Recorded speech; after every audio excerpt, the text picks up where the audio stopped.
stupid.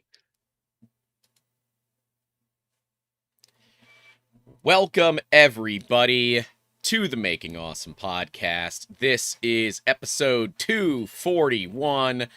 It appears that quite a few of you are excited for this episode. We're going to be talking all about Vortekch versus INDX. Over-engineered versus elegant simplicity. Government-backed, VC-funded, intellectual property, ambiguous machine coming out of China versus Swedish meatballs, more or less. Pretty much. Pretty much. It's like you could have this huge, elegant bowl of... No, that's cultural appropriation. What is like a really well-known Chinese food dish that's like very complicated? I'm interested in what you would have put. I was going with ramen, but I'm fairly certain that's Japanese. That's Japanese. I'm like, that's cultural appropriation. No, stop, it's too late. I'm being yelled at and said it's God. ignorance and not cultural appropriation. So, tis life. I'm not helping you out here. Huh? I'm not helping you out here. You've got to find the right food. I'm just not gonna. I'm just gonna move past it. See, it's a cool thing. It's live. I can just ignore it and move on. So how many seconds has it been and we're already talking about food? Minute 38. I think that's a record for us. Well, next time we're just gonna have to start immediately on food. We're going to be talking all about the Vortekch versus INDX. So if you guys are excited for that kind of thing, make sure to leave a like, get subscribed if you aren't. Join in the Discord if you want to come talk a lot more detail about this after the show, in the after the show hangout that we do in the Discord, available at the $10 tier and higher. And remember, these shows do come to you ad-free from YouTube. So if you do want to support the fact that we're not making any ad revenue from this, you can donate for a couple of bucks. And it goes a long way to making it happen. So, yes, let's hit the ad. Let's hit the billing department real quick. Thanks to the sponsors of the stream. Of course, the filament sponsor is Printed Solid, made in America, Jesse Filament. We will be visiting them in less than a month, which I'm very, very excited for. Very excited to see their new facility. It's like almost 10x their old facility. So, very, very interesting to see that new facility. They are sponsoring our giveaway for Jesse Filament. So if you do want to enter to win some Made in America Jesse Filament, you can do so clicking that link in that pinned comment. Also, a huge thank you to Construct 3D, the UK's fastest and first Bambu 3D printer on the market. Now with C2, Construct 2 coming out soon, TM. And maybe, possibly, probably with an index option, so you can get some really nice, fancy, inductive tool changing, the OG, if you will. Check them out, Construct 3D. It's going to happen either way. That is happening either way. That's fair. Either it's going to happen early or it's going to happen after launch. It's going to happen. It's just a matter of when. And since I see Bondtech in here, can we make it happen, please? Check them out, construct-3d.com. It's a business class machine designed for your business class needs with full lights out production capabilities with a soon-to-be-announced addition, the lights out production unit. And see, yep. I've really been growing on that light out production unit. I really like that. It's like, we could call it the LPU, but it's like, I don't know if I like that, but the LOPU doesn't sound good either. I don't know the right way to, zhuzh it up for marketing, but lights out production unit sounds good.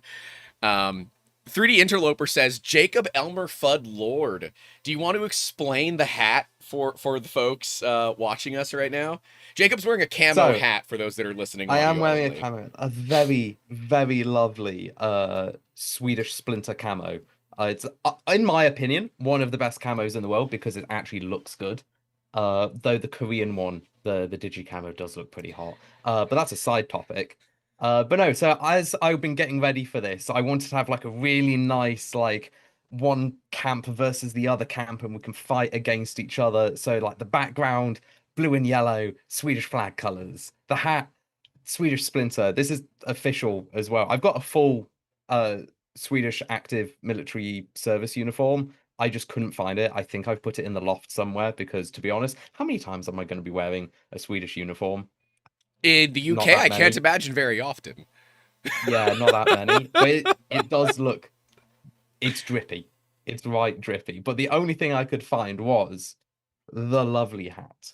And oh, look at that. It's even got a little snow protector. You So are it being can go told over your the flag ears. has to be closer in frame. I mean, mine's Where's back my there. flag? Oh, my flag. Your flag Screw it. is out of Flag's out of frame. frame. Can't do this. Can't do this. Yeah, I need to look at the stream. Yeah, it just one more. A little further. Keep Got going. it? Keep Got going. it? Keep going. Okay. Perfect. Perfect. Yes. Brilliant. Perfect.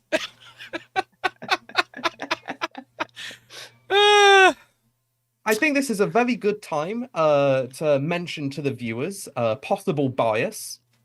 Yes. I don't need to say anything else. I think you can tell which team I tend to be repping. There is absolutely no reason I would be repping any other team. It's got the Bondtech water bottle too.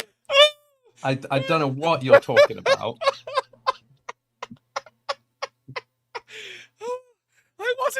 I didn't see the water bottle before we started. I was not expecting that. That's too good. That's too good. You know, and the funny thing is, I said, I know he's going to be wearing his index shirt. I know. And we hadn't even discussed this. I said, I know he's going to be wearing his index shirt. I know he's going to be going to the nines on this.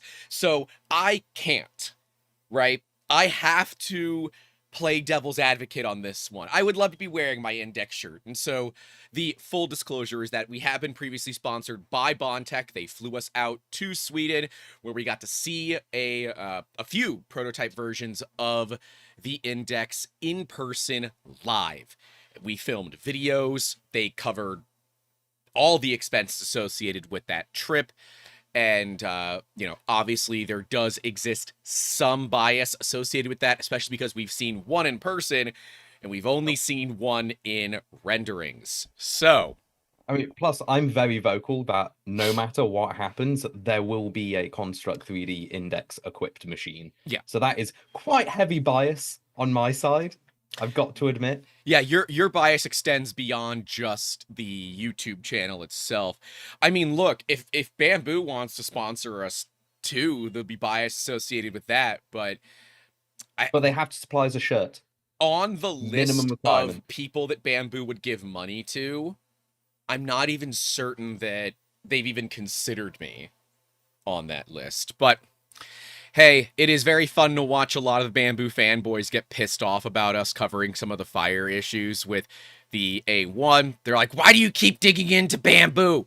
Like, because they're the only ones that have reasonable concern for fire issues at the moment. Like, nobody else has had machines that literally melt through their own plastic cases because something is wrong with their boards. So, like, you know, whatever.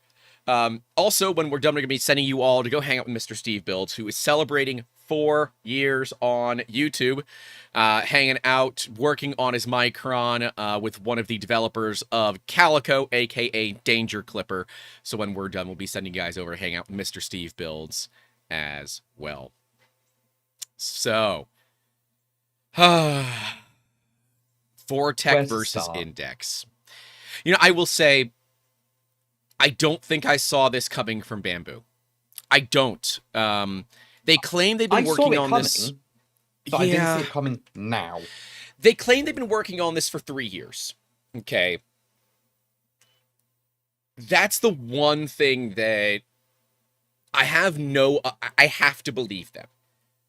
Right? So, until we can prove otherwise, we have to move with the fact that they have been working on this for 3 years, and this is nothing but a major coincidence that's happening, that Bambu is also working on an inductive system. Yeah. But with that being said, when Bondtech released the Index and teased it the same day the H2D came out, why didn't Bambu fire back? Why is it taking them 6 months plus to fire back? I bet what they've done is what most project marketing teams do is they look at the very first inkling of the project and they start timing from there. Because there's no way they could have done this in the timeline because the H2 series wasn't designed by then. So if it was me, it would have been something like, oh, here is a bullet point saying we could possibly do an inductive hot end, and then they shelved it. And then they've come to do this video and they said, oh yeah, we've been working on it for 3 years. They've never said how active that work is. And my gut feeling is when Index launched, they went, oh yeah, you remember that shelf thing we did nothing for the last 2.5 years? Yeah, suddenly do it now. And that's what I think. That is certainly a fair thing to point out. I will say that this past week has probably been one of the biggest weeks for launches in a long time. Right? I mean, I think honestly the last time that we had something like this big and serious was when Index was announced, because it was announced the same week as the H2D. And the H2D was such a big deal because I think a lot of us felt that it kind of fell flat because they really pushed the idea of having the laser on it. And now we look at the H2S. Jacob, in any of the marketing for the H2S, did you see anything about the laser or the drag knife? No, and I don't think I did. At least I haven't recognized it. And yet it's offered. Yeah. So we saw the leak of the manual where you can still put the laser and the drag knife module on it. You can buy it. But you can buy it. Yeah, I don't think I saw any in the advertising material. Exactly. Though. They in all of Bambu, in all the things that we can pick at Bambu, their marketing team actually listens. They clearly recognize they made a mistake by pushing the H2D with all this extra stuff. Right? They should have just said it's a dual extruder machine, it's this much money, and then a week later said, oh, hey, by the way, you can also put a laser to drag knife on it. And I think the community would have gone absolutely nutter butters for it. Yeah. The H2S, they quietly allow you to do that. They didn't mention in any of the marketing that I could find. And if I missed it, I missed it, right? But I think that they're obviously listening to the community. And that's a big deal. So many companies don't do that. So we do have to give credit where it's due. Bambu listened to the community on that one. But mere hours after the H2S launches and goes public, they tease Vortekch, which I still think outside specifically of the, the potential for intellectual property disputes. And so we are aware that the Index does have patents around it. At this point, we are not lawyers. None of this is legal advice. If there are intellectual property dispute issues between these two companies, the lawyers will always win on those because lawyers get paid no matter who wins. And the future will tell us what that looks like. However, I would argue that Vortekch is the most interesting engineering application of a inductive system that I have ever seen on a 3D printer, period. And it's got all the right moving parts to hit that neurospice part of my brain going, oh yeah, ooh, that was kind of hot. Oh yeah, ooh, like that was kind of hot. You watch that whole motion with the nozzles, you're like, oh yeah, dude, that looks so cool. And then the other side of my brain's like, oh man, I can't imagine how much work that's going to be to service it the first time. They're like, you put a bent nozzle in it and it contacts something as it's moving at Mach Jesus. Oh. Like, oh my God. Oh, that just, it reminds me so much of a CNC style tool changer. And to the credit of Bambu, those have been around for decades. They work really, really, really, really well. And there are multiple ways to determine if something is broken. Right? So you can do you basically do a tool setter that determines the height of every single tool. Yep. And then when you do the change, you boop it again. And if that height is off for what you're expecting, pause the print and wait. Because it tells you that something isn't where it belongs. That's kind of cool. And will Bambu implement something like that? I don't freaking know. It's possible. They if they're doing something like, because there's a belt by the looks of it, that moves it all up and down. It looks like a dual belt system, yeah. Yeah. So it wouldn't be impossible to do like a sensorless homing, but with the top of the part against the nozzle. And if it touches, it gets a rough sense of where it is. Well, so it's a Core XY, so you could have something where it hits it on the side and determines height. That could be possible, but yeah, it wouldn't. You couldn't do a Z unless you had another motor for a Z. I mean, at this point, I'm not putting it past them, but that's kind of the big thing that you worry about with any nozzle change or tool change or whatever the hell you want to call it, is if something isn't in the right place or is bent and, you know, the wrong size, you can run into this. I will say the one thing that I look at the Vortekch and say, you know, this does solve a problem that INDX simply will not. What if you clog a nozzle? Well, with INDX, you just switch nozzle is what I would do. I mean, but you need to already have it. You have to have it preloaded. You have to have it preloaded and waiting as a hot spare. With Vortekch, you don't need to do that. That is a benefit. And so, like, I'm like, you know, that's not something that Bambu has even mentioned in anything yet. I'm like, but that's actually a really interesting system. But that also brings a downside to it. Like, we've had two comments right after each other. So one is, oh god, I need to actually increase the scale of this. For some reason, all my text is at 10 point, meaning I can't read anything anymore. Philip, I'm Digita. I'm sorry. Philip. The Vortekch system looks like it will work with that AMS, which doesn't make sense. Cut filament and respooling is still needed. And then literally the next message is from Nick Benninger is CNC tool changes work because they're not feeding stock through the spindle. They are both right. Like, having to cut the filament, in my eyes, does massively reduce the benefit of having a tool changer, because it's mostly about time. Like, at the end of the day, I don't really care about purged material. I care about the time. Because a AMS will add on just a benchy 4 hours. If you're doing multiple color, like 4 hours is quite a normal time to increase. And INDX solves that because you're not retracting material. You are just picking and going. I'm not entirely certain the Vortekch system will bring you the main benefit of having a tool changer, I don't think it will. I don't think it will either. It is that speed, right? It's that instant readiness. Like, even on my Prusa XL, right? You have a docking temperature where it sits in its dock. It's like 170 Celsius. So when you need the tool, by the time it picks up the tool and moves it, it's already at temperature on the XL because it doesn't cool all the way to ambient. Induction obviously allows you to heat up incredibly fast, right? With INDX, it was like 15 seconds from grab tool to printing.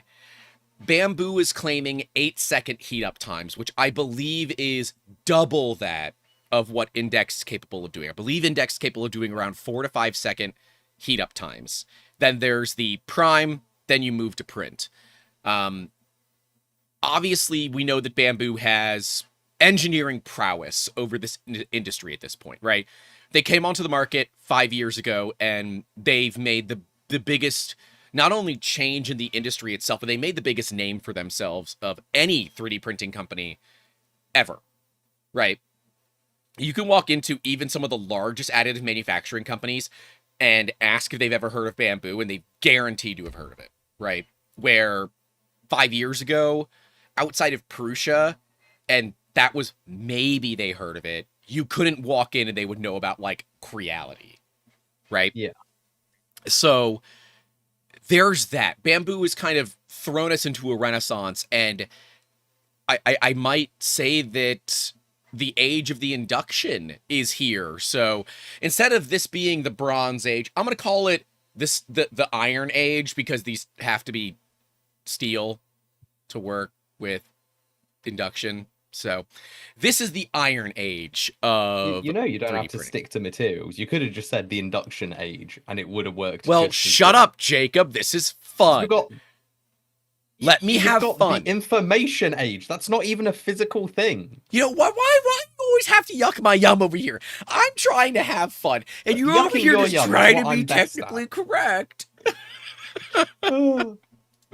By the I'm way, gonna do the Iron Age. over 200 people watching, but only 33 likes. Please go ahead and like the stream if you don't mind. But yes, the Vortekch has this kind of one, in my opinion, the Achilles heel of it.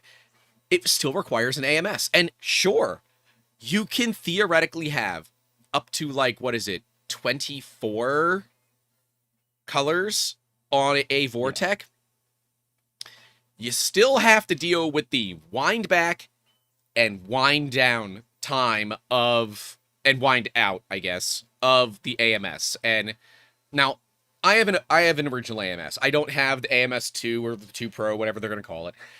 That might be faster. So we have to kind of leave that little asterisk there. But I can genuinely assume that Bambu is going to pull back the AMS filament as quickly as humanly possible. Like, as soon as it's cut, they're able to pull it back. It's pulling. I worry that their prime tower, if it doesn't purge out the entirety of that cut filament, you've now lost retraction abilities. Oh shit, yeah. Yeah. Because there'll be nothing to grip. There's nothing to grip. Yeah, you're going to grip unless new filament. you're cutting above the gears, which you're can't. Not. You're not. It has to be really below the gears. From the video that we've seen of Vortekch, it cuts the same way that all the other Bambu machines do, right at the top of the head, or at the top of the heatsink. So this issue with retraction. So let's say you're doing a mini. Let's use a Wexter mini dude, right? A multicolor thing that people like to print. They're cute little mini dudes, easy to print, single color, multicolor. I'm not immediately biased in because I have one of my own. There is a mini Grant, which you should definitely use as a show model on your machines, because that would just be funny. And then I could go to conventions with you, even when I can't. Okay, but that can happen. They can be multicolor. They're fully split for multicolor printing. And there are details on that are so small, I think we will run into issues potentially with the retraction. Now, once again, we look at Bambu having kind of this full ecosystem, if you will. And so, like, I want to say that it's a problem, because I think it is. But I also believe that Bambu is going to do something to fix it, which is going to be like a minimum print, right? You have to print this much. And if you don't print that much, it either won't let you make the tool change, or it will force you to add that color somewhere else on that same layer. But that's just adding more and more and more and more and more complexity. But that is very much the MO of Bambu. They look at something and say, there's a problem, and then they go to their engineering team and say, solve it. They don't put any guardrails on how to solve it. They just say, solve it. I think that INDX, when the Bondtech team said, we want to solve a problem, there were guardrails put up, right? They clearly put up some sort of guardrails. Their main guardrail was, we don't sell 3D printers. That's not our job. We sell an idea. We sell a product, and then the integrators, Prusa, Construct 3D, I'm sure others, will be the ones that take care of integrating it, right? Yeah. And they made a system that, like, super, super easy to integrate. Because out of all the companies that have it, I can't say I was expecting Prusa. Were you? It makes sense, though. I didn't expect it, but actually, now that I look back, I didn't expect it because I was just being naive. Like, come on. Joe himself came out to the Bondtech factory opening. He did. That should have been our first sign that something was going on. And it just so happens the focus of that factory, like, showing was the index technology and Daddy Joe himself showing up, vibing with us, and we didn't just consider that they might have been linked, the two biggest things there? Come on. You We know, were just naive. maybe it was naivety. I just figured, oh, it's another big 3D printing person in the EU. We might as well bring him out, kind of thing, right? I don't know. And Also, secondly, like it's just a smart decision. Like Prusa has the fleet of machines capable to massively ship them around the world yep. to the most amount of people. If you were to choose one company that isn't Bambu Lab that you want to partner with, which one would it be? From the It's gate, not going to be Soval. Like Soval is great, but they're not massive. They're not at the no, scale needed. no. And that's the thing. Prusa is. Soval looks at open source projects, says, "Oh, we can manufacture this for less," and does it. And they have a great business model of doing that, right? And they do give back to the open source community. So, good on them. I'm looking at you, Elegoo and Anycubic. 2 weeks you all have to fix that problem, or you're going to be the topic of Print Fix Friday in 2 weeks. That's all I'm saying. Because this next week's video is already set in stone, because it's 4 years of doing Print Fix Fridays. It's already set in stone. So it would be this week, but you get lucky. You get 2 weeks to solve your problem. But real quick, we've had some donations and things, so I just want to give a shout out. Shane Christensen with the $10 with the Target icon. Thank you very much for the $10. Help keeping these streams ad free to you all from YouTube, so you don't get any interruptions for the action. And I don't know why they're using his name. But the Nocturnist sending 10 gifted memberships. Thank you very much. Directed Tech got one. John got one. Wasa G got one. TJL, Endris, Tin Talon, Juka, Tiburum, Remembrance Workshop, Kali, all got memberships. So thank you very much to the Nocturnist for making that happen.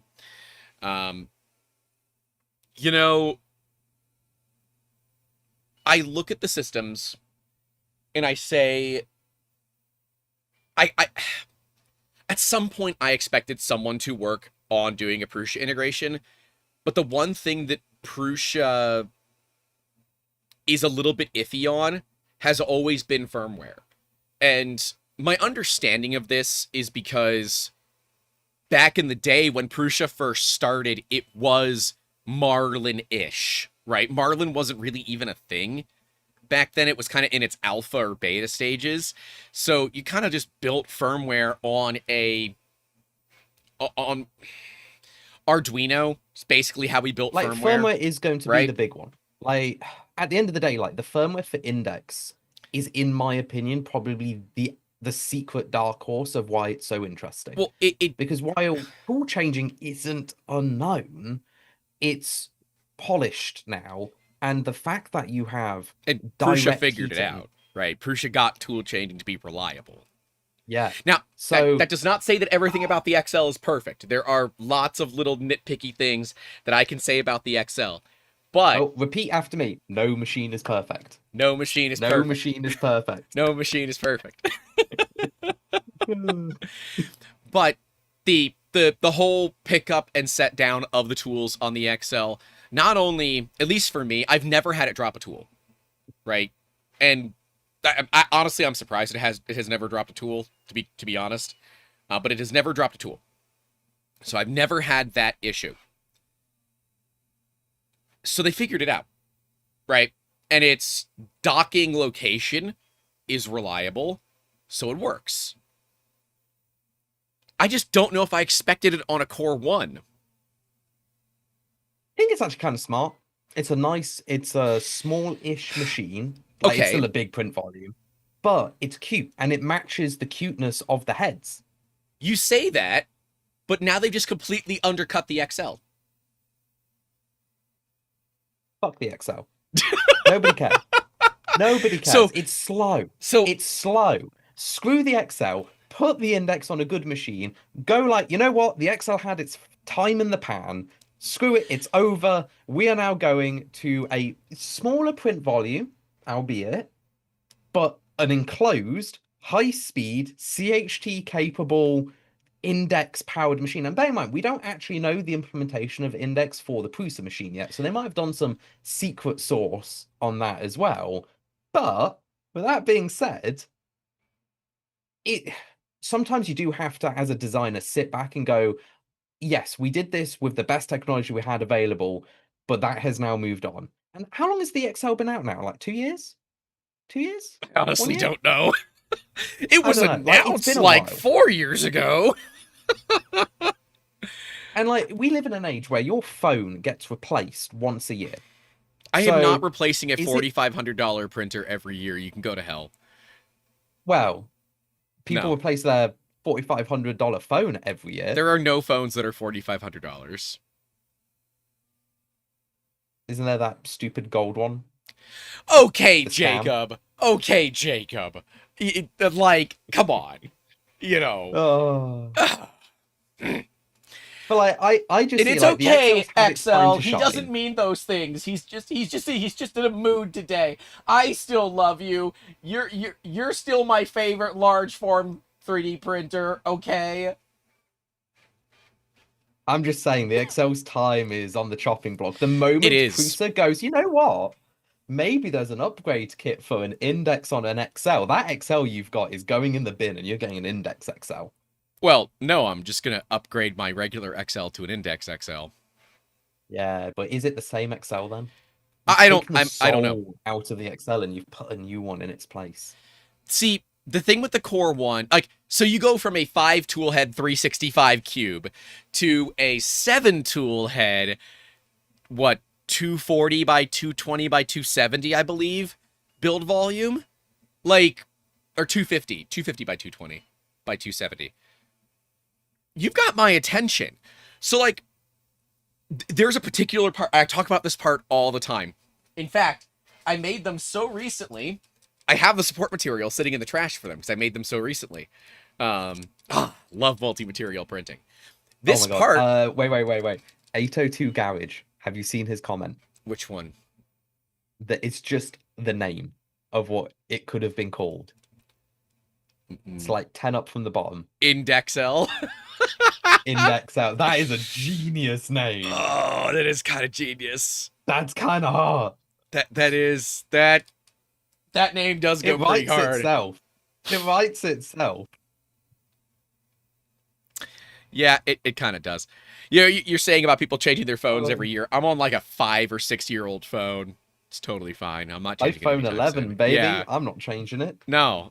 I just replaced the screen from when I dropped it in Sweden. And Finally? the screen. I just Oh, I'm replaced so it now. proud of you.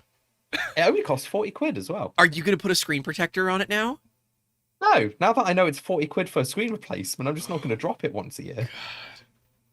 In my defense, or at least put a case on it. Nah. I buy a phone to actually inspect the phone.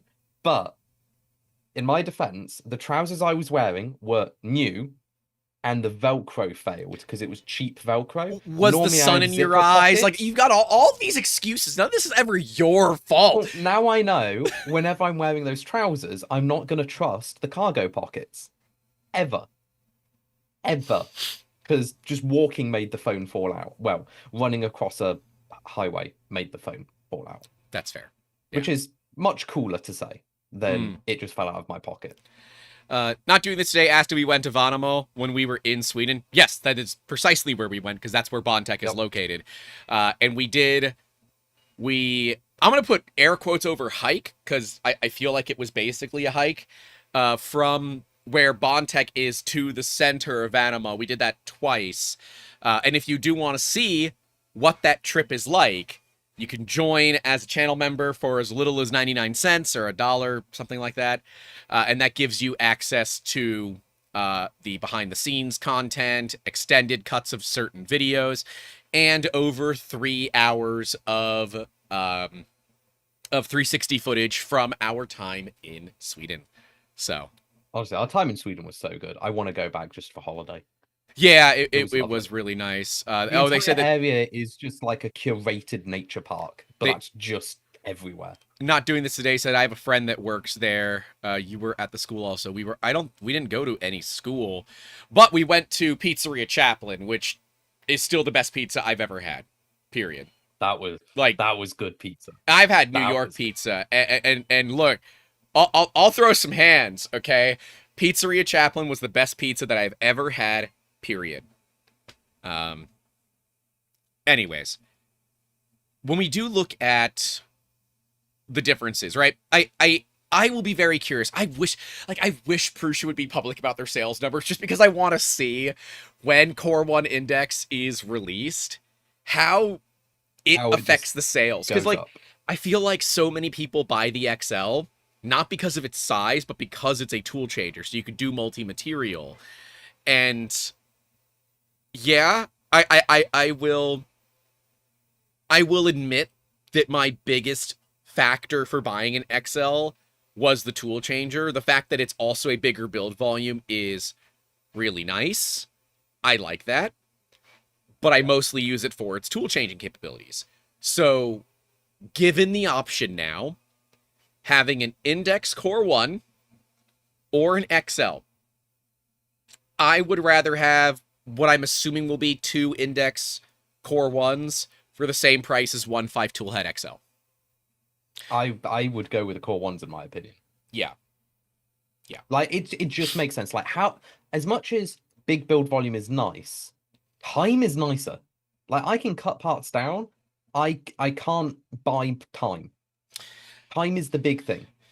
If I remember correctly, though, those same, so for me on the XL, yes, it is a slower machine than most machines on the market because it's so large, the tool head is so heavy, and all of that. I save more time in post-processing than that machine eats up because it's a little bit slower than other technologies. I can make 15, no, sorry, 12 of them per build plate on an XL. I can make 4 of them per build plate on an X1 Carbon. The X1 Carbon will finish that part in 4 hours. Okay. The XL will fit, and that's 4 of them in 4 hours, okay? Okay. The XL will finish its plate of, I think it's 12, in 25 hours, something like that, 25 hours. So it's basically 2 hours per. Each of the pieces that come off of the X1 Carbon require at least 15 minutes of time. And I have a high chance of stabbing myself because the support material is a real pain. This is fully encapsulated inside of the part, so it's really difficult to get to. The part sits like this. So there's a piece on here. This area is encapsulated, and then there's a top piece as well. To pull all of this out when it is not multi-material is a bear. And I bend tools, I've broken tools, I've stabbed myself multiple times. And when you look at the value that you put on labor, right, even if you put $20 an hour on the labor, the machine cost quickly makes up the difference. And where this... I wouldn't even say it's the labor, though. Takes it's me the less than 10 seconds. To the quality of the part. Less than 10 seconds to yeah. Because the quality of the underhangs when it's multi-material makes multi-material worth it. And I've seen Olaf in the chat. You dare talk bad about my beloved Marmite. You dare. That's my Marmite. Next time Kata is in the UK, she's getting a gift from me for you, and it's just going to be 2 big tubs of Marmite. And out of social convention, you'll be forced to that use is Bondtech Olaf. I'm like, I wanted to make sure that was the right Olaf. I just wanted to make... I'm like, I want to make sure if you're going to make fun of someone that you're making fun of the right person. Well, he did say that we should have tried Sustromming on a pizza now. No. So maybe we could do that for a charity stream when we go back. See, you say we, but I distinctly remember I was the only one of the 2 of us currently on this show that ate it. So if you're gonna sit here and say we, if you're gonna sit here and say we, then why don't you put your your mouth where your mouth is, I guess. You know what? I will put the mouth where my mouth is, but it has to be a tiered thing. Like you're the low tier. They have to pay double to get me on. why are you now the expensive tier? Somebody needs to have a price ladder for the donations to a charity, so we can get you on like the baby tier and me on the advanced tier, and then we can do all the little things as we go up. But where does Jimmy sit on all this? Because he was the dude, you know? Like where does Jimmy sit? Jimmy would do it for free. He would just do it just out of obligation to be there. He'd be like, oh yeah. He does it for the love of the game. Olaf says he can ship you some, but I think that's an act of war. Yeah, certainly his mother would consider it Swedish hat, but actually, Nerman did tell me what they do with those cans, so I could use that as a weapon to get a new car. Yeah, they put him in the car and turn on the heat. I like old cars. Give me the old car. I'll take it. Yeah, but my car isn't old anymore. It's just my car's old. My car's old. My car has absolutely no personality. I kind of did prefer my 2002 Honda Civic because that had a personality and it was fun to drive. My new car, I can't feel the road. The power steering is so powerful, I can't feel anything. I mean, one fuse and that problem is solved. So it does have heated seats, and that is... My car has heated seats too, only in the summer and when I forget to put the sunshade up.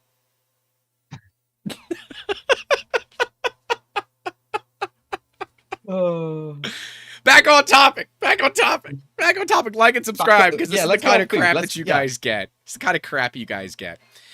So the other cool thing I would say about the Bambu system is the RFID NFC wireless communication thing that they're doing. I'm very interested in how that's going to work because you have an inductive coil underneath your inductive coils for data. And I'm not entirely certain how that's going to work. The other thing is, I have no idea how they're going to be doing temperature sensing because the look of the CAD model that they showed, bearing in mind, we have no idea what it's actually going to look like. A CAD model is not what they're going to be shipping with, but it looked like it was a silicon sleeve over all of it. And they had some form of sensing on the hot end itself. So they might have the temperature sensor in the nozzle. So the thing I guess that, like, why would they do it this way? Right? Bambu already has a really good fast heating system for the A1. And this is a new nozzle standard. Again, it's a new nozzle standard that Bambu is pushing. And I get it. There are certain things you have to do to make a induction system work. But they already have a contact system where the nozzle itself has no electronics on it whatsoever. And it just contacts a heat plate, right? That's how the A1 and H2D, H2S, that's how they all work. And they use this really, really nice locking system. Why change it from that? I could have totally seen a nozzle changer that might have taken a little bit longer to heat up, but why couldn't you just preheat the heater as you're changing out the nozzle and then it sinks the heat away really, really fast? Like, why would you not why did you have to go induction? See, it's not even that. It's like, why do they have to overcomplicate a nozzle that gets switched out? Is my main question. Part of me says the sensing system makes some sense in that if the machine does a wrong thing or you exchange something out, it knows, right? It will know. But then when you have this problem of let's say you have a nozzle clog and you swap a nozzle on the backside of the machine, right? It will know that you did that. It will know this. And I will tell you, that is going to happen. You are going to have a time where whether it's INDX or Vortekch, you will have a time where one of your heads clog. And you might just say, I'll just replace it. INDX? You know how super simple it is to replace on an INDX head? The hardest thing you're going to have... $35 and the head just comes out and a new one goes in. Well, it's money regardless, right? Because I think that we can say that Bambu has manufacturing down as well. I think they're going to make the system, at least the parts for it, relatively affordable. We look at bare hot ends for the A1 at like 20-25 bucks, right? So yeah, but that means they must be more expensive than that. Like, they've got sensing equipment in the nozzles now. Yes. That's not cheap. Well, like putting a coil inside a heatsink so when it mates with the print head, it can communicate and have the relevant because it looked like a microprocessor or some form of logic chip on the hot end is a additional process that isn't going to be massively cheap. Now, it might not be more expensive per se, but I bet you it's going to be $10 more. Sure, but that still puts it under the $35 price point. Would it? I thought the 20 to 30 versus 35. It will be very, very, very close. And it will have to be, because if it's not, it won't be price competitive. See, the thing is, if you were looking at INDX, and you were looking at INDX for what a lot of people want, which is the ability to integrate it into open source platforms, then the Bambu machine is likely not for you. If you were looking at INDX and say, I really just don't want to deal with integration, then as of right now, the Bambu or the Prusa option are for you. But let's be real. You're going to look at those two options and say, well, the Bambu option is much larger, because it is. It's bigger in every axis.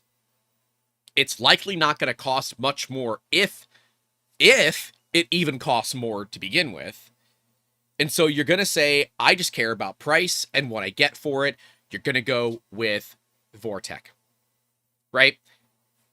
These two machines to me are for two completely different classes of users. The users that were looking at both are probably not going with Prusa. I'm sorry. Plus, that there is like something to also talk about with the fact that Vortekch seems to have just invalidated the H2D in the first place. Kind of, right? What it enables you to do is not deal with the pooping, right? So it gives you an H2D that doesn't poop. That's all that it does, right? And let's say it's $1,000 extra. It won't be. We know it won't be. It won't be. Let's say it's $1,000 extra. I would have said it's closer to $300 at most, maybe even less. Well, they might sell the system for like at the end of the day. Oh, wait, I'm gonna do a thing. People are gonna hate me for this because it's not what they want. It's a Vortekch video. Oh, he got the Vortekch video. I got a Vortekch hotkey. So notice how it's made. It's stamped metal. Yep. What looks like 2 motors, 2 belts. Yep. And that's pretty much it. I'd assume they sell the hot end separately because you can mix and match hot end. Yeah. So there's not much there.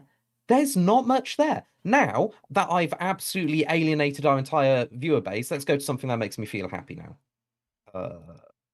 Oh no, it cloned it wrong. Bollocks. I wanted Oh no! Faster. Oh no! Where is it? Jacob! There it is. Done. Much better. Much better. I'm in my happy space now. So here's the other thing to point out about these two videos, right? These two videos very much have similar energy, right? They have this, we are revolutionizing the way you look at 3D printing vibe, right? Like you're revolutionizing the vibe, if you will, of 3D printing. What's the big difference between the two videos, Jacob? Warm, nice, high tech, lots of bloody heads. That makes me tingle. Jacob does like a lot of head. So. Oh my god. Oh, okay. So if I duplicate the thing, it also duplicates the background video source. So I can't have 2 hotkeys. That sucks. Oh my god. Okay. Copy paste instead. I'm just gonna have to manually do it every time. Or just copy paste it. What I noticed about this video, half of it was an explanation on just the benefit. They aren't. It's a good explanation. Bambu's credit, it's a good explanation. Yeah, it's a good tutorial, but I don't think it's a good advert for the technology. where I Uh-huh. think the index stuff just on its own, it doesn't need explanation on why it's good. Mm-hmm. And that should already be an indicator of the quality of the technology behind it. Also, come on, look at that. That's actually on real world space. That's not just funny little CG render. That's working. Ah, there he goes. I'm like, I'm waiting for him to figure out the big difference, which Now, I is will say, because one of these two videos is real. I still do believe that the Bambu Lab video, in one way or another, is real. Like, this is a real printer. This isn't a render. It's just a very nicely done one. No, I'm What I sorry. did notice, however, Some of those is wait shots for are it. not possible Look without here. renders. This shot looks Yeah. like ass. They've That's intentionally H2D. done it at a certain lighting. That was Yeah, H2D. but that was with that was with the head system. Oh. Well, the print And the surface quality was crap. Yeah, the print did not exude confidence, but again, why push this out an hour after a new machine release? Like, that's the thing I don't get here. They have all this opportunity. I'm trying to wait to the end of this video because there's one other thing that I noticed, which makes me believe they've made one. Because they haven't shown this deployed on any other system. No. They haven't shown it doing anything else. And what I have seen is the quality of it is, from my perspective, lacking. If they had more, they wouldn't be doing an explanation this long. Like, what does all this do? Other than teaches you about the benefit, this isn't selling a product. This is selling you a problem. And you only sell a problem if you need to convince somebody there's a problem in the first place. Like, what are they doing here? Like, this is not the product. A customer does not need to know this. They are giving you information so you can then come back and say, oh yeah, that's why this product is good. They have given you the problem so you know it's a problem, even though it's not. But that's what they're doing. That it's very like basic marketing. But even now with this, like, they're not selling Vortekch. They're selling the idea of Vortekch. They did a really good job of selling that idea. I will admit, look at that background. Having a video wall as your background is great. But this is real. I believe this is 100% looks real. This is CG. That's not. That's this is real. No, this is real. Oh, that's no, this real. is real. Well, that's not. That's CG. So that was a motion control rig. Everything reminds me They definitely had a motion control. That's CG. Yeah, of course that's CG. That's CG. That's CG. But a lot of the stuff when it's moving, I do believe it's real. But notice they don't show it printing very much, because the first time they showed it printing, I noticed that first layer, it also looked like it was on the third layer, was massively over extruded. Yeah. Now, this, I believe, is real. That's real. All of this is real. And we'll get to one bit where it does a little time lapse, and that is real. But that looks good. You can see micro variations. That does look good. But I strongly believe they only have one machine. Now I'm going back to my little happy place because that made me feel sad watching that for so long. There we go. Oh. He's got to go back to his happy place or he gets upset. I gotta go back to my chill place. There we go. Oh, God bless. Rob Lutter again. Jacob, go look at the Discord. Look at the Making Awesome podcast channel. He once again has you as somebody else. Oh, let's have a look. Let's have a look. So we've got some anti-index propaganda in here from Tom Make saying maybe because of spies at Prusa. With all due respect, I have reached out to both Prusa and Bambu for tours and all that we can film. Yeah, only one of them said yes. And after going to Prusa, with all due respect to Prusa, they don't do that. They don't have the time. They don't think that far ahead. If you think Prusa thinks, oh, he said, okay, it was a joke. I'm like, if you think Prusa thinks that far ahead, my brother, they don't. They don't. Prusa is very much in the here and now. They do some like planning for the future, but I would argue that Bambu plans a lot further ahead than Prusa does. At least in my I think experience. you could guarantee it. And he said he meant it the other way around. Oh. Okay. So the thing that I do worry about here, this is a big deal in like the drone industry, the camera industry, the phone industry, corporate espionage. Corporate espionage. And I would assume, and now we have people from Bondtech hanging out in the chat, so maybe they could tell us. Or, you know what? They shouldn't, because that would be a legal thing, and I really don't need this video ending up as courtroom evidence. Bondtech has been working on INDX for a while. We know that. We can see that, right? The quality of their work proves they've been working on it for a while. Bambu is really good at dropping teases, dropping hints, dropping leaks. Why haven't we seen anything about Vortekch until just now?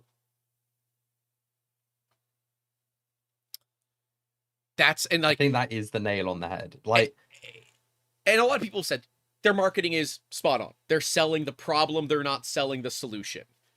Right? They're selling the problem of poop. They're the ones that created the problem. Bambu created the poop problem. Before Bambu, we didn't have printers that pooped. Okay? We had purge blocks, but we didn't have a poop problem. It's such a problem. K2 himself. I still think it's one of the coolest, the big conveyor belt that he does. For getting rid of the poop belt, if you will. Super cool. Love it. Really want to do it. People are saying that they got scared of the Snapmaker U1. No, I don't think so. Because the Snapmaker U1, really don't think so. that was released months ago. And the Kickstarter was still ongoing. Like, if you were going to try to really hit a company where it hurts, you would have released that Vortekch stuff right when Snapmaker started to do the U1. Yep. Right? And props to Prusa, props to Bondtech, props to that entire team. I think they hit the timeline right with the shot across the bow, right? Very few of us saw INDX on Core 1 coming. I didn't. And according to... I certainly didn't. According to insiders, 3D Musketeers is the most visited content creator to Prusa HQ. So if anyone would see it, or something like this, it would likely have been us. Right? So, what the heck? And then, like, it caught me off guard. I had no idea it was coming. And so what do? I put it into Bondtech's Discord. I put it into my Discord. I retweet it. And I'm like, damn. I really, really want this. It makes sense. And it brings so much power to the Prusa ecosystem when you realize that you can take one of the Mark III S's that are behind me and kit it out to have INDX on it. Now, it takes a lot of work. I mean, you have to we don't know convert if it. there's going to be an upgrade path. We There don't isn't. know if there's an upgrade path. There is. Is there? There has to be. To go from... Well, I don't know, because the firmware, like Prusa... So what? It's their firmware. Has their own custom firmware. That is true. You're of all companies, Prusa can do it, and they have all the tech to do it. It's not using the extruder nozzles anymore. In theory. Yeah. In theory. But even that being said, it's taken the Prusa lineup to... I mean, I'm going to admit, I didn't really see the Core 1 as being that much of a key player in the industry anymore. It's a nice, like, side grade, but it's not, like, one of the main ones that you go, oh, what printers are available, and you recommend it. The Core 1 is now one of my hottest machines that you could possibly recommend to people because you can get INDX on it. Like, that is one of the most cost-effective, cute, like, designed machines, all enclosed with an INDX, tool changer, everything. Like, that is a generalist machine now. That has gone from it's one nozzle, one system to, yeah, you could do anything with it. Yeah. If you want to print high temp, cool. You print, like, high temp materials because it's got a chamber. Better than most printers already. And so Morev is asking, has it been officially announced that Prusa is going to use INDX? I saw the tease photo, but it's not confirmed it's that being used, is it? How do you feel about this? Because So they haven't technically, officially announced yeah, anything. officially the answer is no. But Bondtech Big bucks. put out, and I like big butts, and I cannot lie, except when I accidentally lie and I don't know it. But that's Wow, what more a of a politician you are. misjudgment of information, if you will. So Bondtech posted their own version of the Core 1 index photo that talked about what we would expect to see inside with IN capitalized. And really, I just think that it's Intel, obviously, because Intel Inside. That's, I mean, there it is, right? Bondtech being a part of Intel confirmed, right? That's the hotkey. It never gets old. It doesn't. And there's Olaf with the little zipped lips. Like, look, I'm going to be clear and say this right Olaf now. is just being so playful. Yeah, Schmitty's right. Stop edging me, Prusa and Bondtech. Just stop. But here's the deal. If it's not Index, there will be hell to pay. It's that. Oh, imagine if it's not. Imagine if like they just license the tech with that IP that Bambu Lab is definitely not infringing on. Maybe, possibly, I don't know because I'm not a lawyer. But like they licensed the IP and then Prusa did it all themselves, and it just so happens it's not Index. It's just Prusa Dex. No, it's indexed by Prusa Research. But it's INDX, right, by Prusa Research. Yeah. If this is not at least some level of licensing or partnership, I will find you, all of you that are involved with this. I won't tell you what I'll do, but you'll know it. You're messing with a half Cuban man that has grown up in Florida for the last 33 years. Do you really want to play this game? I got alligators like crazy out here. I could probably ship them in the mail. It's my emotional support, Chompy, okay? Don't worry about it. Just say it. Don't be messing with me like that. Look, this would be so funny if it's just like massive big brain plays. Like nothing's actually planned. Nothing's gonna come out. And it's just to force the hand of Bambu Lab to do something. And then they're like, haha, screw you, we didn't have anything. Now I have to see if Bearded Printer has an flexi alligator I can 3D print and put it in a box and mail it to Bondtech. Are companies shipping out of the United? They're not shipping in, but they're shipping out right now, I think. I think that's what's going on right now. I don't know. It's just another week in the US. I think it would be incredibly detrimental to both companies if there wasn't actually some sort of alliance. I don't want to say partnership because that incurs a very specific thing, right? A business term of a partnership. So if there's not some sort of an alliance that's being formed here from this, I think that will detrimentally affect both companies. Because I think the community has it in their mind that this is a thing. And so if it is not a thing, how pissed are we going to be as the community? I'm going to be pretty pissed. I'll be pretty pissed. Actually, I've just thought of something. What if this is industrial espionage, where Bambu Lab somehow found out about Prusa Index collaboration, rushed to get something done, and then that's why the video for the Vortekch was released at such a random time. They were trying to get first past the post for market segment.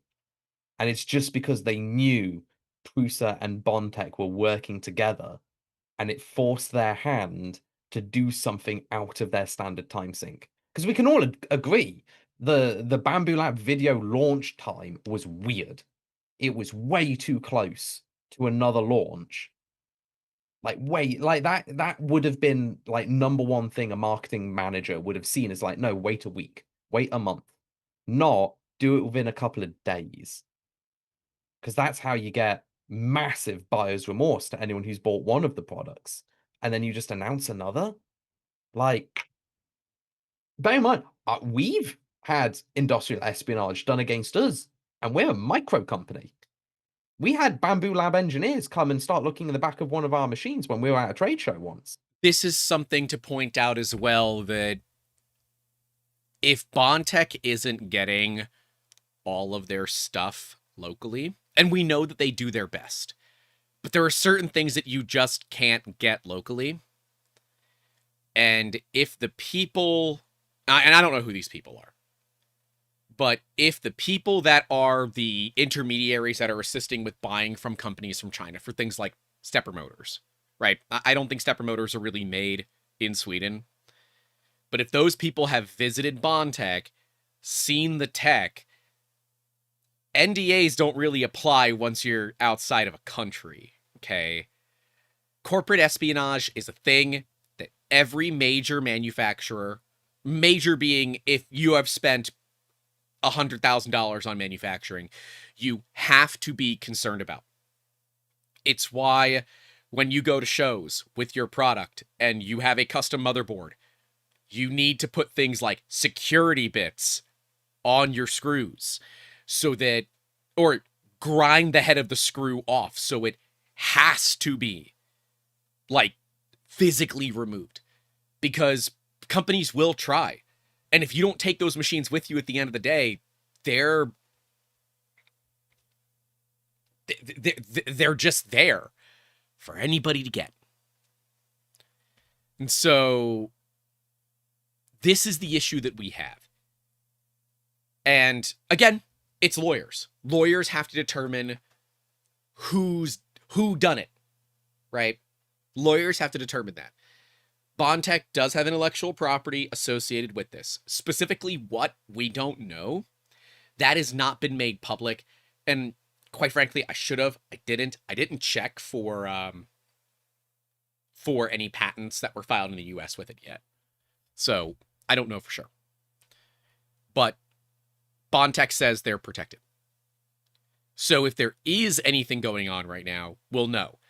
And to be clear, this would not be Bambu's first issue with intellectual property violations. Love Stratasys or not, I'll verify, but as of my last checking, that court case was still ongoing.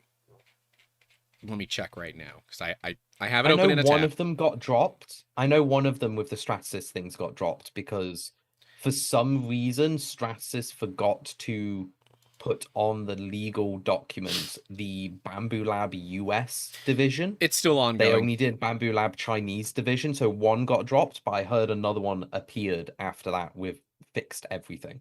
Yep. Nope. So the most recent thing was on the 25th of August, so just about a week ago, basically. And it is, it's only like 9 pages, but there's a lot of redactions in it. From what, are these redactions or are these underlines? That always is. Oh, there's no redactions, it's underlines. They just look weird. Okay. But yeah. Normally, though, there is redactions as well, depending on what stage of not in the American court system. No, these are dockets. Yeah, these are public record. They're dockets. Oh. Yep. Bambu parties moved this court to deny Stratasys' demand to increase source code printout limit by tenfold from 300 pages to 3,000 pages, and instead approve Bambu's proposed compromise of 500 pages for code produced to date. Stratasys agreed to a 300-page limit when parties stipulated to the protective order just 8 months ago, fully aware that it was asserting 124 claims against 10 Bambu products. That's literally just the first paragraph and a half. So if you would like to follow along with that, I will put the link to that in the chat so you guys can look. But this is not Bambu's first go about with intellectual property stuff. So I'm not going to be pointing fingers, but I think it is something that companies have to be more knowledgeable of now that this industry is let's go with less than forthcoming sometimes. Dreams Void with the £2. Doug, how you doing? Get to see you in a month too. Saying keeping tabs open so I don't have to. Yeah, buddy. Yeah, buddy. This is a good time to interject and say there is 250 people watching and 107 likes. I'm wearing a silly hat. You are wearing a You silly like the hat, video. but it's a cool hat. I do not look good in hats, bearing in mind. Like, I had to build up a lot of self-confidence to pull off the hat today, and I'm gonna rock it the entire video. I'm wearing lovely ear-protected hats for you. So come on, like that video for my embarrassment. Diomedes gave me a patent number 122611070. That is a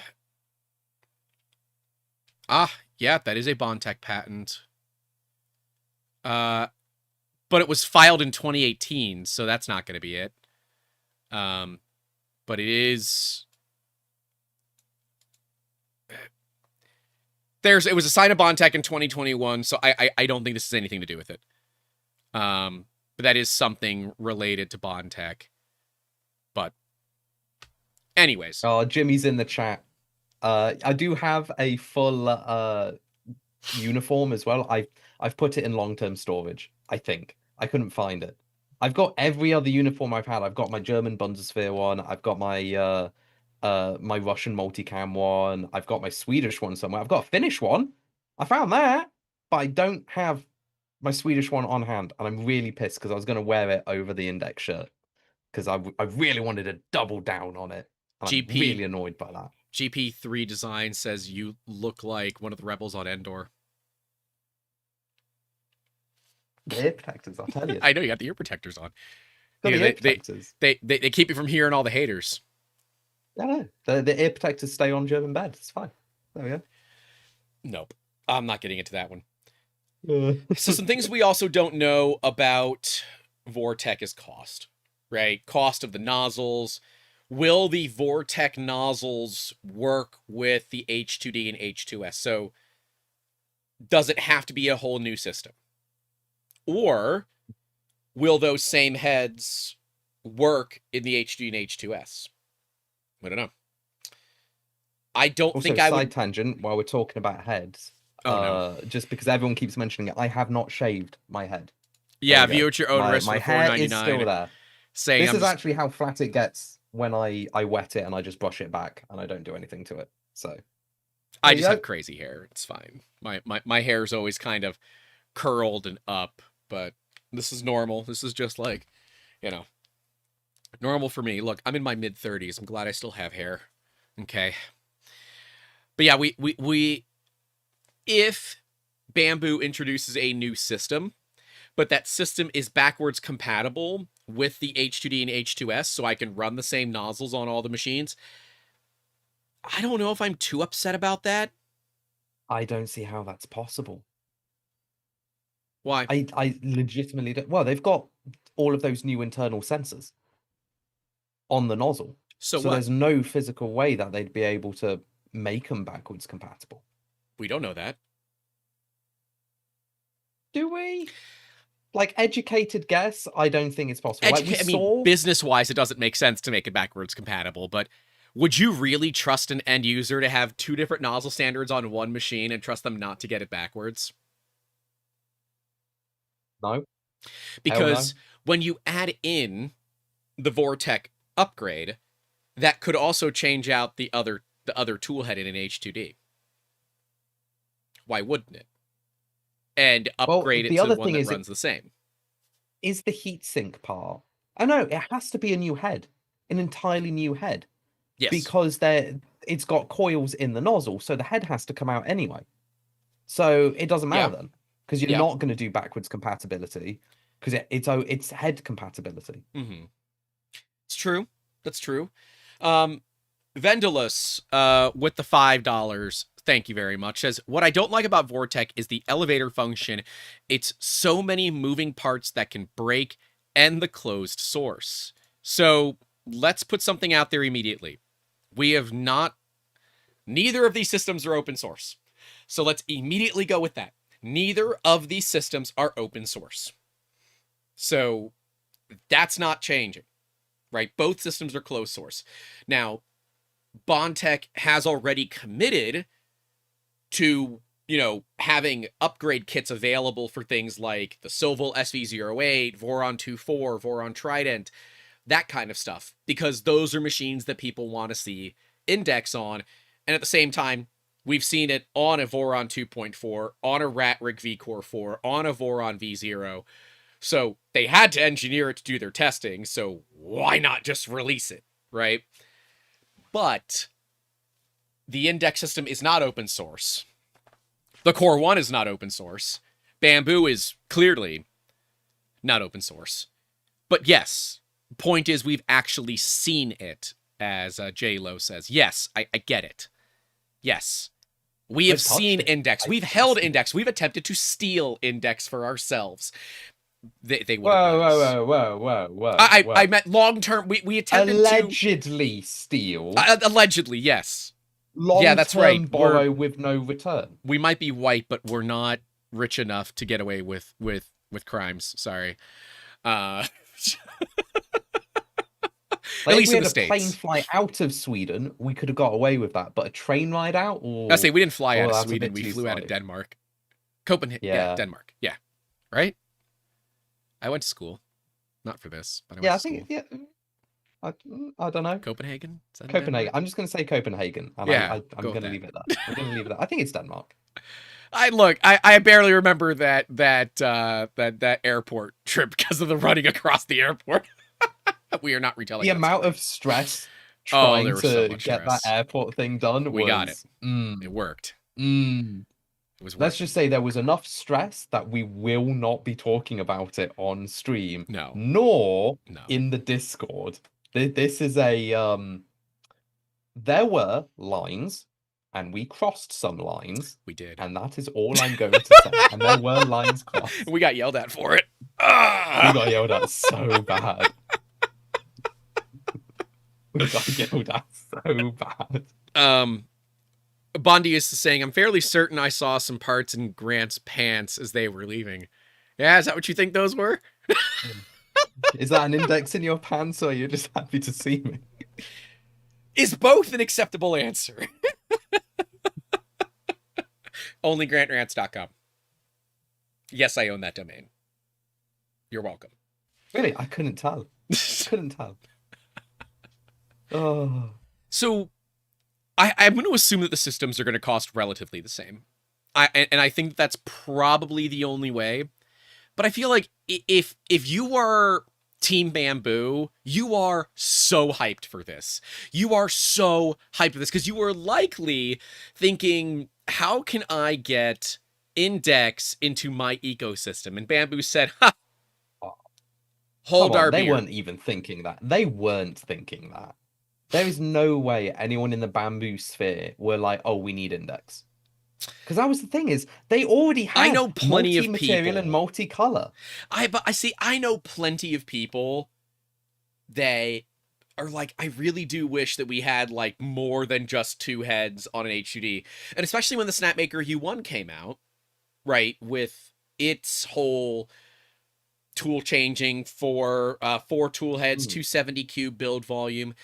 That put pressure on Bambu too, right? Because why, other than the size, would you go with an H2D at like $2,500 US over a Snapmaker U1? Now, mind you, there's only a few Snapmaker U1s out in the wild. We do not have one, so I can't speak to that. But a buddy of mine, Danny from Neokoi Prints, that's Neokoi Prints, over on Instagram and TikTok, I'm certain. He's got one. He was part of the beta. He likes it. He said it's been a good machine for him. It's worked well. It's had some bumps and bruises, but it's a beta machine, so that's the kind of thing that happens.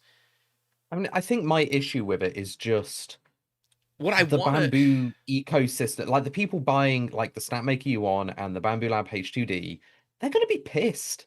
Like they either went H2D because there was no other option, and they're like, oh yes, we finally have a multi-material capable AMS Right. because you have two nozzles. And Right. then the snap maker came out and they were like, oh, this is brilliant. I can now get 4 materials. So they went to the snap maker, and then what, like 2 weeks later, 3 weeks later, Bambu Lab does a Bambu double claps back. announcement, and they're just like, tool changer.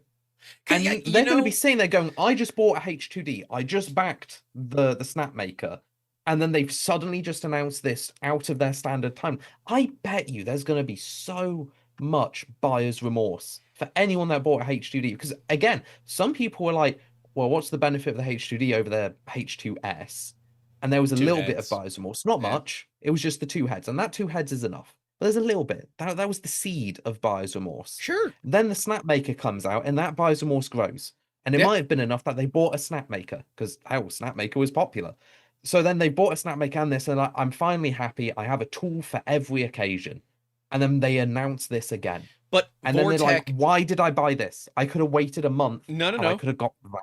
Vortekch is going to be an upgrade path for the H2D and H2S. So if you did buy the H2D and you feel remorse because of the U1, now you don't have to. So this is something that we haven't considered. Was the Vortekch system a shot over the bow at Bondtech, or was it a shot over the bow at Snapmaker? Or both? No. So I could see it. This is a shot at Snapmaker, and Bondtech is just the civilian casualty.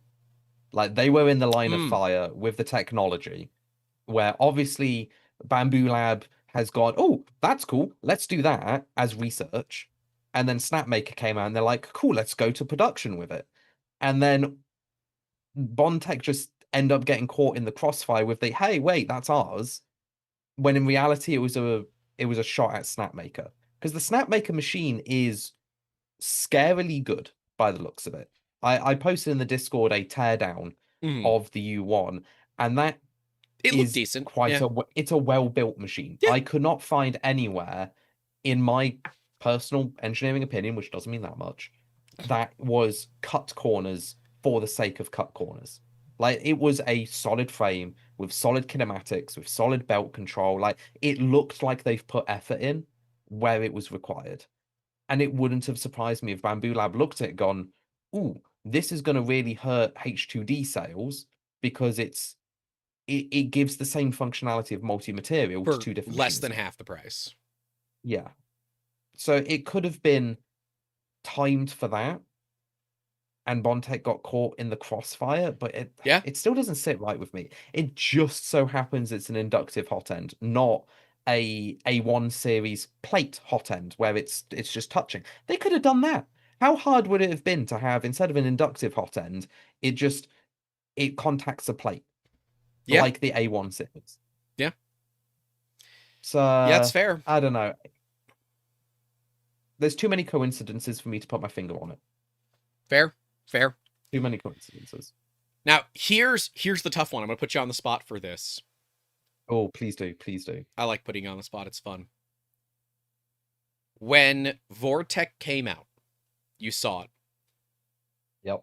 Knowing that you were going to do a C2 with INDX. Yep. What was that initial, like, response? What was that initial emotion from you? Because, like, when I saw it, I had, like, this mixture of, like, oh, shit. Wait, I got, does Bondtech know about this yet? Like, really push it. But I sent it to you, too. And we never talked about that. So what was your initial thought when you saw it? The initial thought was despair. Just straight up, I was gutted for Bondtech because they should be the first to market. They should be able to get that hype train going for themselves. And with Bambu Lab coming out with theirs, it's annoying how well produced that video is, because all of the attention is going to go now to 2 sources where it should have been a complete monopoly for Bondtech. At least for a little bit. Yeah, like I was absolutely gutted both from like a personal perspective of knowing everyone at Bondtech now Mm-hmm.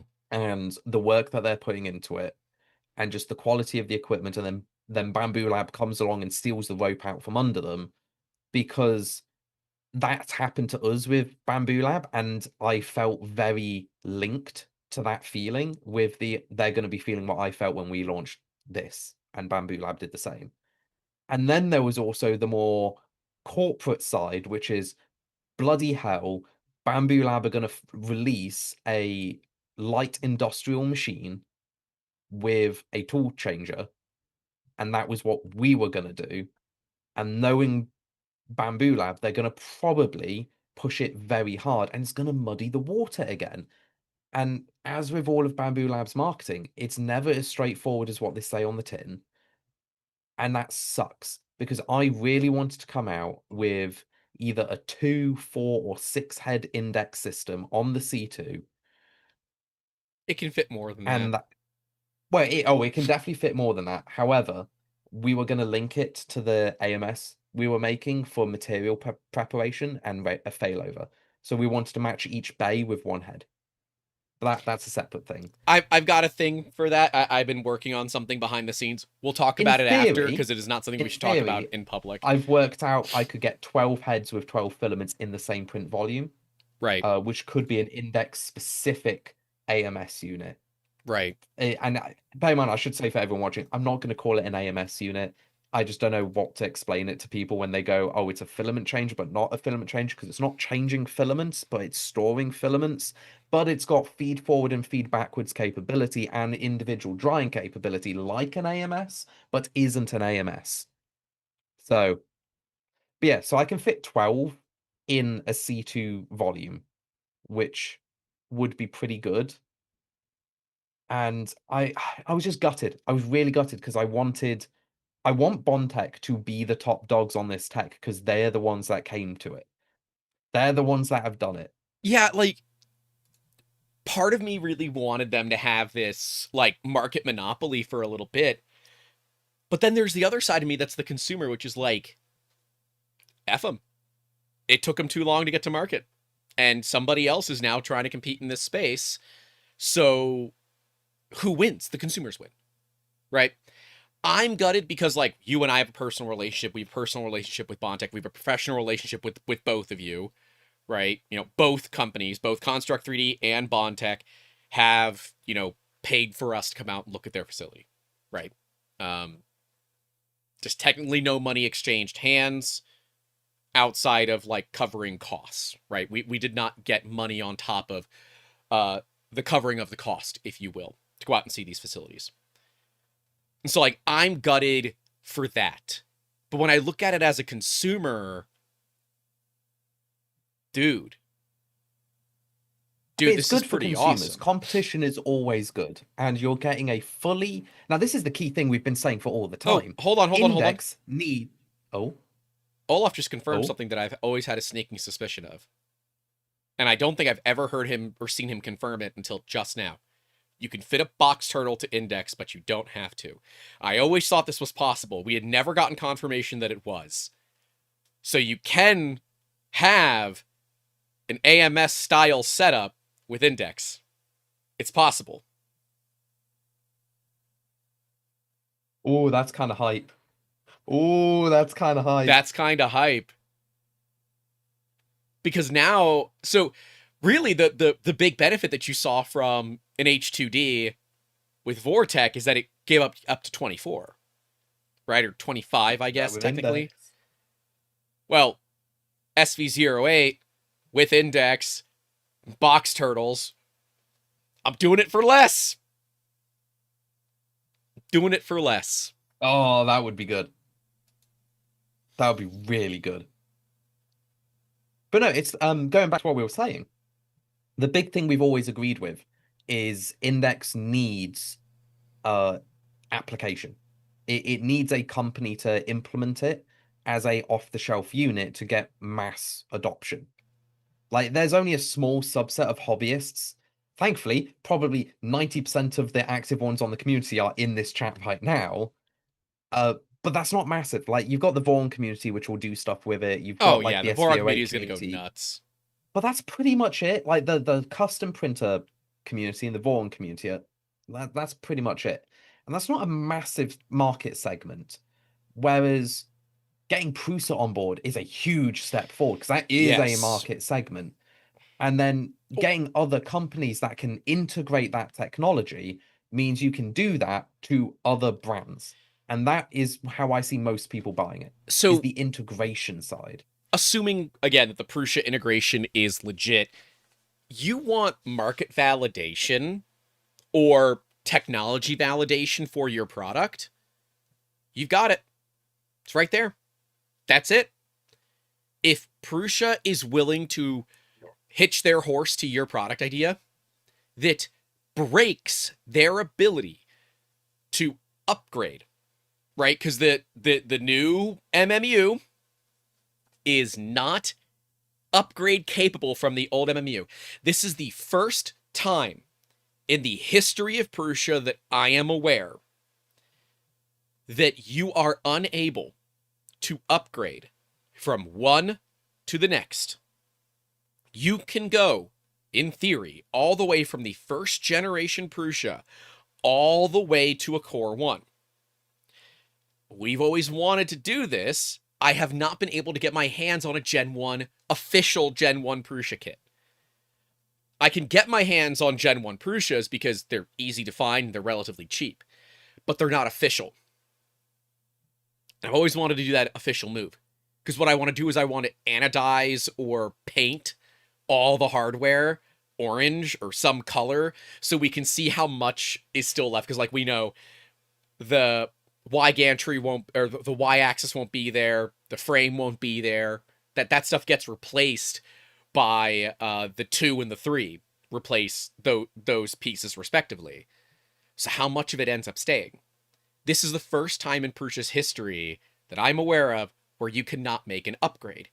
And so Prusa must be very confident of this to make that break. Because otherwise, there's no reason for them to. This shows how much effort Bondtech has put into their product. Because I don't think Prusa does stuff like this very often. Prusa is all about vertical integration.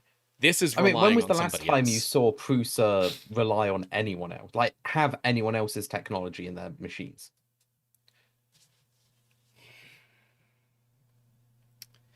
Technically, SL1, because they bought another company for the technology. And then the HT90, because they bought another company for the technology. Okay. But I don't But think they're buying Bondtech. That's quite a big difference. That's Yeah. not a that's less of a technology and more of just a full-on Acquisition. Yeah. Yeah. Yeah. So I did Prusa buy Bondtech gears for one of their extruders? Yes, yeah, the Mark III used Bondtech gears, E3D V6s. Yep. But the V6 had a custom part in it for Prusas that was produced for Prusas. It was so the MMU could do the tip forming properly because it was not reliable.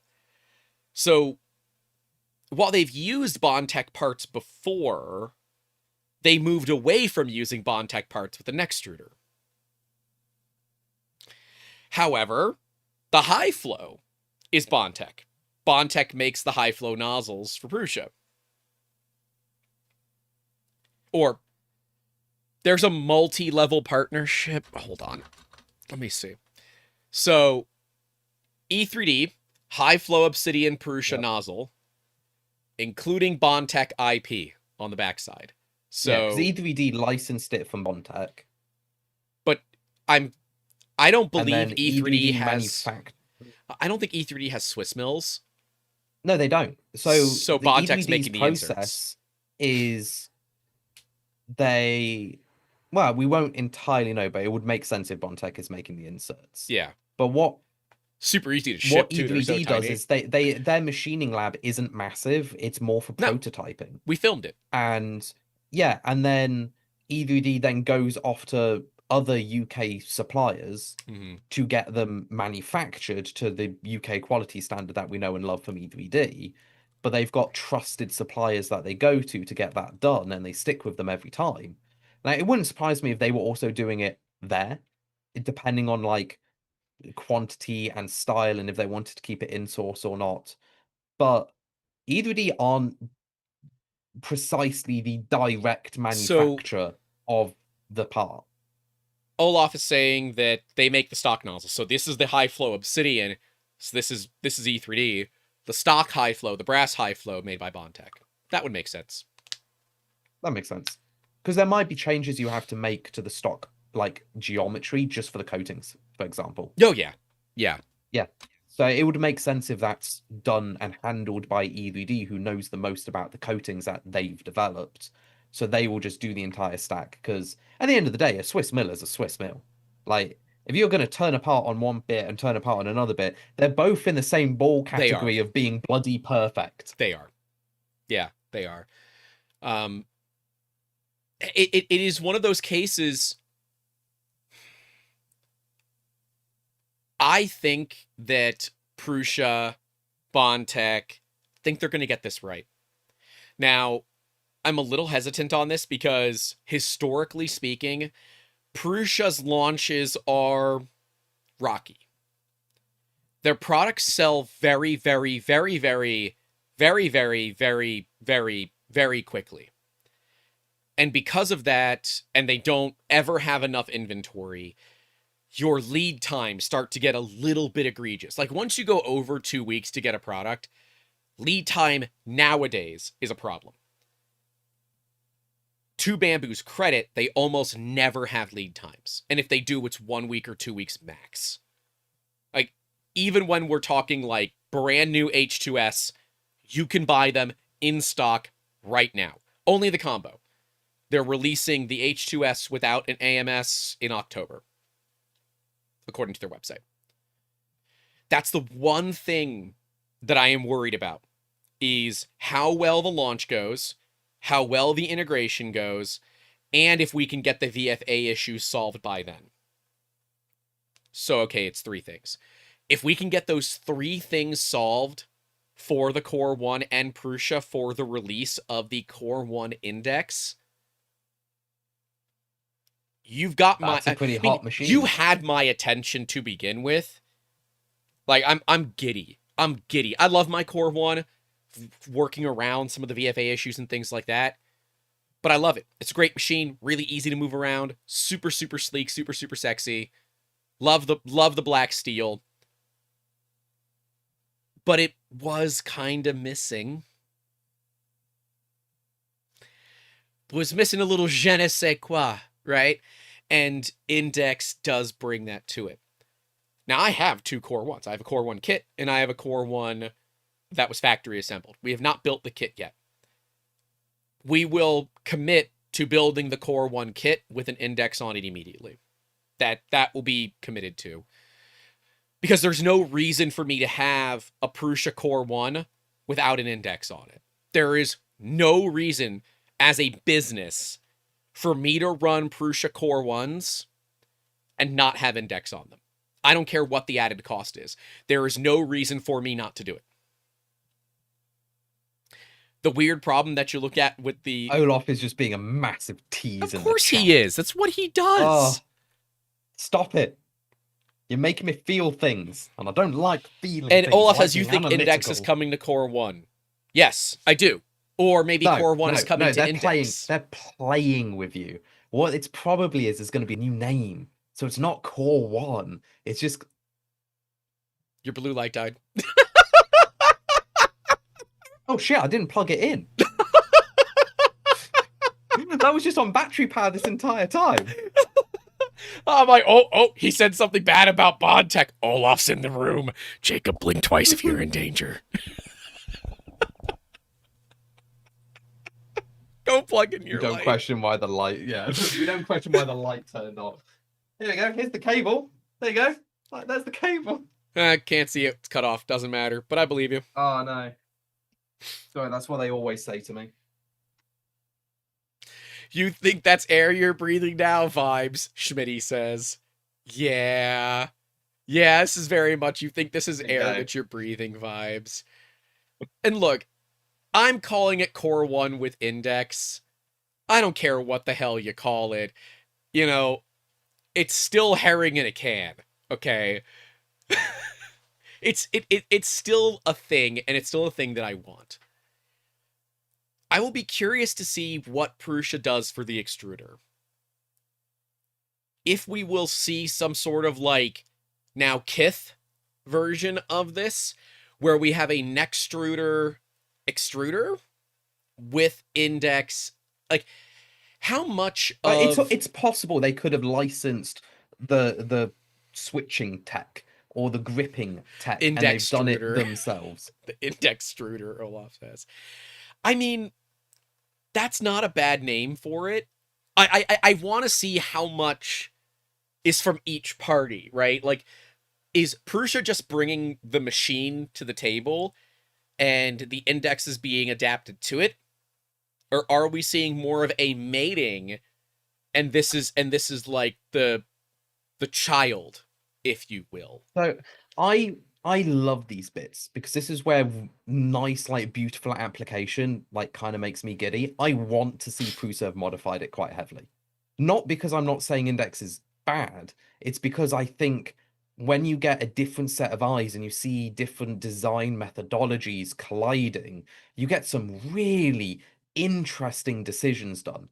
Like Yeah. how we could see an index head that is instead of the pill shape with that really nice faceted side where it's like smooth edged, you end up with just like a very Prusa like block design and it's all square and you just get this you could get different vibes and I really want to see what they've done. I actually do. I think it'll be so nice to see. So we were never able to take apart an index to see how the extruder works, right? And like how that system functions. We know the Nextruder is a planetary gear drive. That gives it a pretty decent amount of torque, but what it really does is it lets them use a much smaller motor because you have a force multiplier, right? Do we still see that? Where does like our weight end up? And will this still run on the stock Prusa power supply? Because the stock Prusa power supply is not 48 volts, it's 24.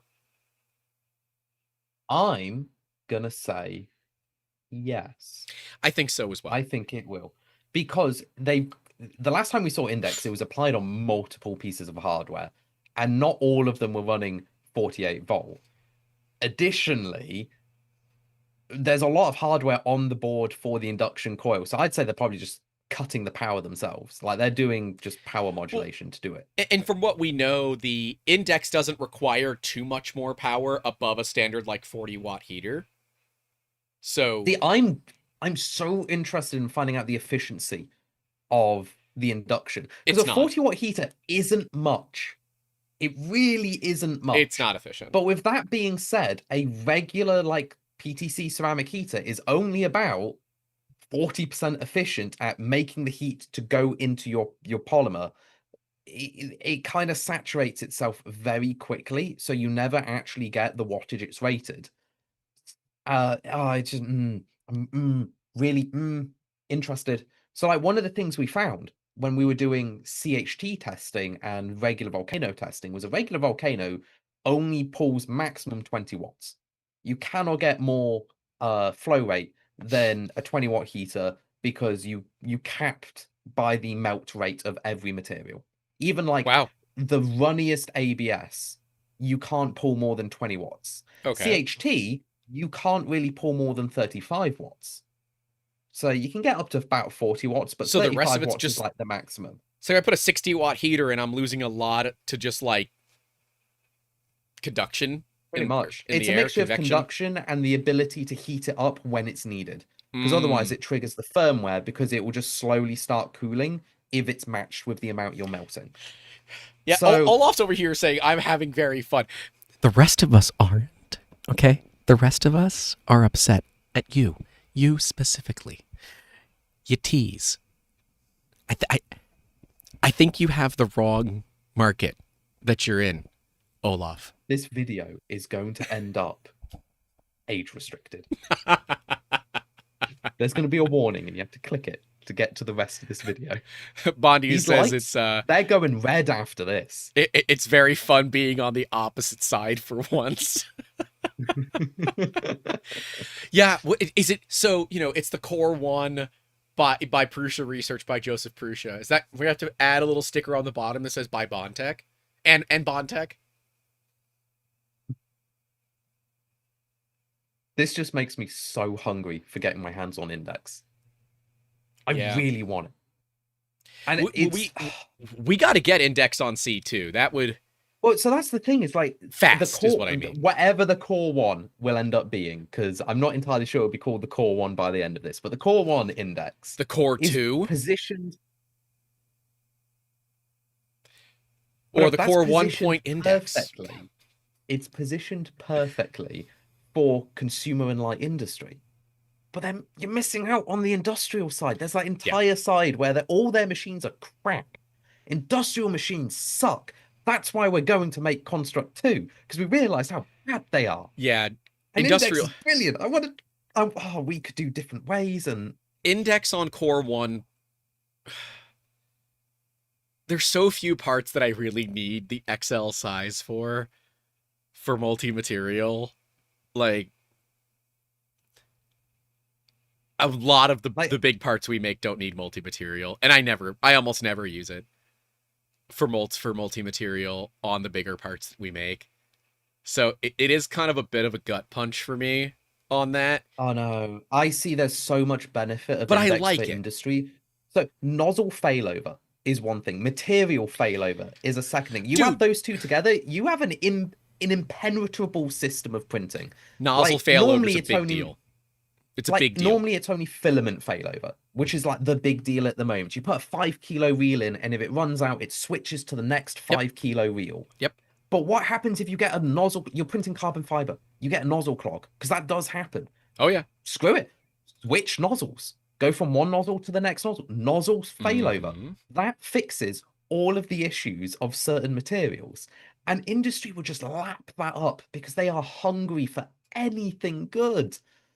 Because their machines suck balls. They're awful. They're so expensive and they barely work half the time. Oh, it'll be so good. So good. Yeah. I want to do it so bad. What? You can make it happen. You can make it happen. Just takes one email, just one CAD file, and I can get started. Doesn't even need to be anything. It could just be like, hey, just provision this much size, and I can get started. You want it. You want it. I want it. I agree that there are some pretty serious. As Design Works in the chat says, Jacob sounds like he used Raise 3D machines. How could you tell? How could you tell? Oh, I was saying clog detection would be fairly easy done with a tool head board with Hall effect sensors, right, Jacob? Oh yeah, we already have a design for a flow rate sensor middle of the filament path. You wouldn't need that. So here's the other question, right? Nextruder is kind of known for its nozzle booping bed probing, right? That's what it does. So it uses a load cell. That load cell, in theory, along with the thermistor in the heatsink, in theory, can detect clogs.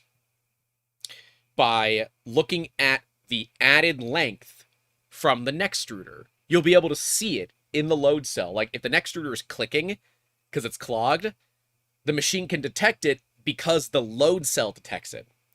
It can detect heat creep. There's so many things that it can detect. INDX, as we know it, as you and I know it, is not capable of nozzle probing. It's not rigid like that. And yes, and that's where I was going, that Beacon works just fine with INDX, and that we already knew that. Olaf has confirmed it in the Discord. They have Beacon working on INDX without using a dedicated tool. So does that mean that we're seeing Beacon coming to the Core 1? That would be nice. And I will say right now, bed scanning has been the best upgrade for most 3D printers. Not because of the speed. It's not about the speed. Speed is a nice side benefit. It's about the quality of the bed mesh It's perfect. to the first layer. Are And you that gonna... has been the biggest improvement that I've experienced in print reliability, was getting that bed level done perfectly every time. Also, for anyone wondering, no, you do not have to do the Bambu Lab stupid wipe the nozzle over a thing to get a good nozzle probe system either. That's not a thing. You can do nozzle crushing and it works just as good. Yeah. We got data for that. Prusa's been doing it. It's fine. Yeah, nozzle crushing works. I've never used a beacon or anything like it. You can't go back once you've used it. I've never done it. Good. I have some too. I have some. Beacon gives you the best of both I worlds know. because you get nozzle probing. I know. Because it can do nozzle probing. I know. Fixes your offset issue. I you want know. to change a nozzle? You don't even have to worry know. about putting in a new Z value because it's nozzle probing. It's brilliant. I and know. then, depending on the firmware, at least for us with RepRap firmware, we get 900-point bed leveling in like sub a minute. At what point is too many? Okay, like 101 maybe. At what point does it become superfluous? It's so good. It's actually so good. And you can do so much stuff with it. Olaf's making fun of me. What the? I thought we were friends. He said Grant hasn't used Clipper either, right? I have used Clipper. I'm just not good at it. I'm just not good at it. There are things in life that I'm good at. Then there are things in life that I'm not good at. Clipper is one of those things I'm not good at. I would like to get there, but I haven't yet. People put beacons on their +4s. I haven't done that. It's okay enough. John S says I haven't used 1.75 millimeter filament. There's no proof he has. No proof. No proof at all. No, all mine's 2.85. Yeah. What filament are you using? I thought 2.85 was the default. Yeah. Is it not? Yeah. I don't know. Have I been lied to this whole time? I don't know. I personally, I only use Ultimaker branded filament anyway, so. Oh, let's see what brands these are. This is Excelvin. For those that want to go way back in the day for filament brands that no longer exist. They're not around anymore. No, they're not. They are not around anymore. And I would bet, let me find the end of this spool. Let's try to, this has been sitting out in the open air. Let's just see how far we can get before it breaks. Oh. Okay, you already, well, it's thick filament. It's going to be less fragile. No. 285 is way more fragile in my experience. There it goes. There you go. That was a break. Yep. And then this is... Oh, this is Hatchbox. This is Hatchbox. When they still had the big sticker on the spool.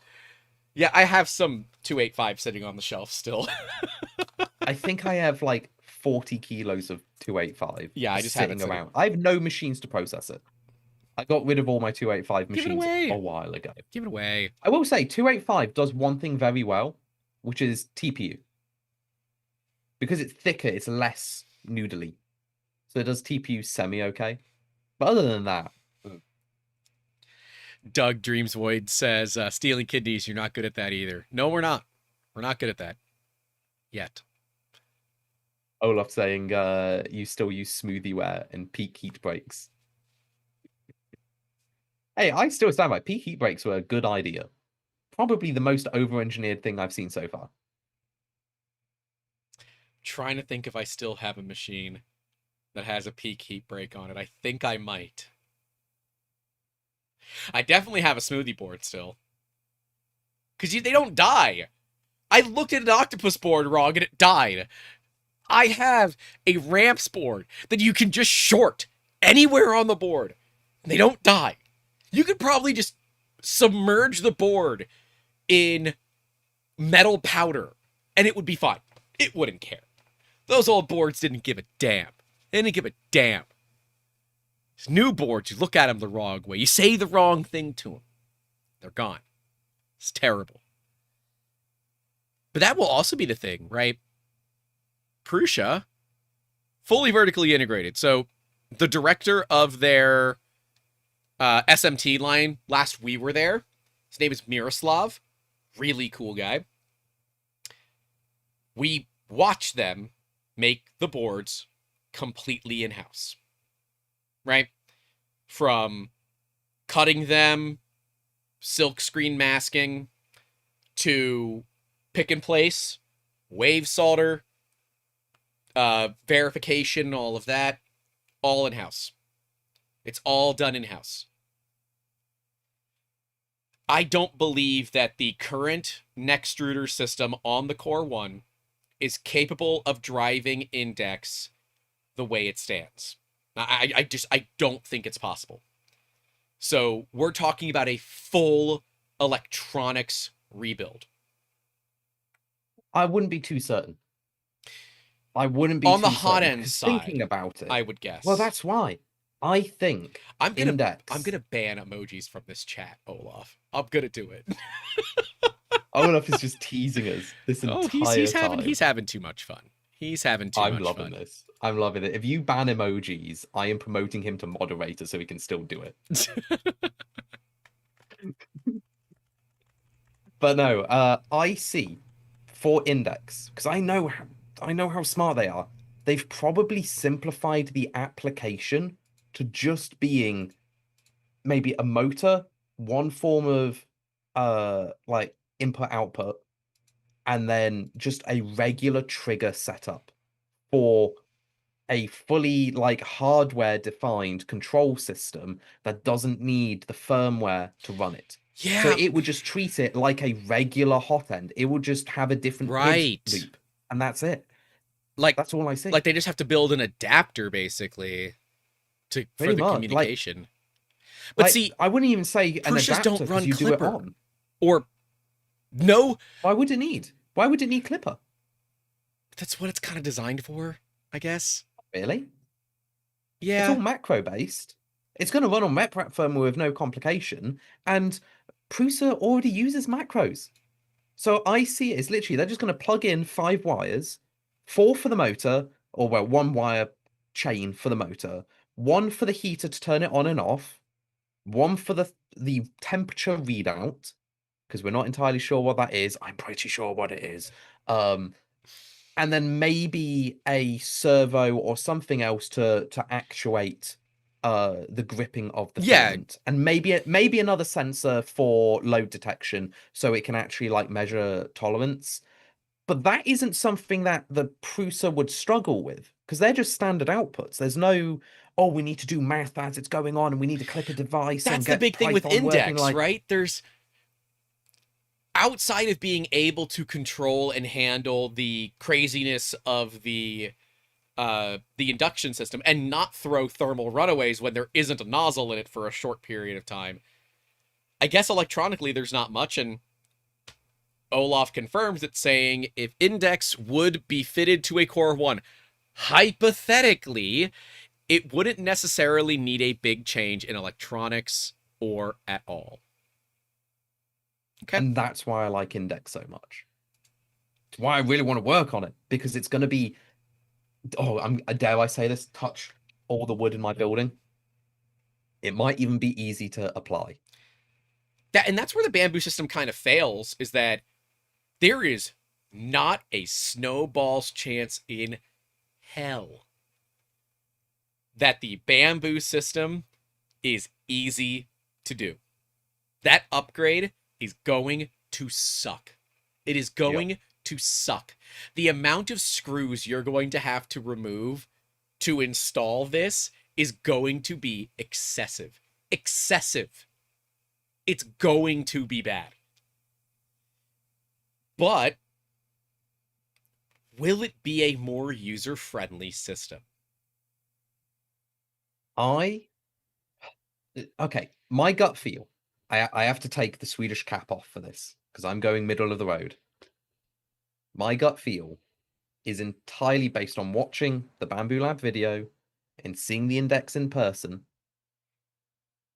Can't believe I'm going to say this, but I think for usability, serviceability, and ease of use for the customer, obviously INDX wins it every time because I'm putting the hat back on. Like, come on, like the Bambu Lab one looks so cool because it's got moving bits, but come on, I am a shill, and you can hold me on that. Like, seriously, the INDX one just works. It's just pick it up and it's there. Done. Like, come on, what did you expect from me? So here's the thing. I'm worried that you're the edgelord. I've probably got Olaf there going, what is he going to say? He's taking the hat off. Nah. I actually think that from a software perspective, that's where Bambu's going to win. Software and firmware, I think Bambu's going to win. I am worried about Prusa Slicer and INDX. I am... So we talked off camera the other day. There are so many features that Orca now has that Bambu Studio Prusa's dead in my eyes. Just like gets. Prusa's Slicer is just, it's not up to date enough to justify me recommending it. Now we're on 2.9.2. 3.0 is around the corner. And what if this could be the big reason thing. It was delayed was because of this? They're adding all of this stuff in for INDX, and that's why they delayed it. Maybe. I mean, I'm still going to stick to Orca, my beloved, but Prusa Slicer will need an update. There's no way Prusa's going to release a machine without a Prusa Slicer update to match it. You could not release... think they can do it. You could. You shouldn't release something like Core 1 with INDX without Prusa Slicer 3.0. Yeah. But I think that right now, the thing that is holding Prusa back is the slicer more than anything else. And Olaf saying that, why won't you slice an imaginary index extruder in Orca? That's what I would do. I'm an Orca lover. But, dude, if Prusa drops Prusa Slicer, that would be the bombshell of the year for me. They've put hundreds of thousands, if not millions of dollars of work into that software. If they just abandon it for Orca, I mean, that would be nutter butters to me. But from a business perspective, it doesn't make sense because Prusa research as a whole has enough anything to justify having their own slicer, which they control. The problem with Orca is they don't really control it. They can submit for development as it's a group project. I mean, they could just fork it at this point. It's based on their own damn slicer. To be fair, that's what I would do. I don't know why Prusa wouldn't just fork it and just transfer all of the files over. But that's up to them. That is up to them. I'm not going to tell them how to do their job. I do prefer Orca in almost every way, from usability to aesthetics to the fact it's faster. I do like that.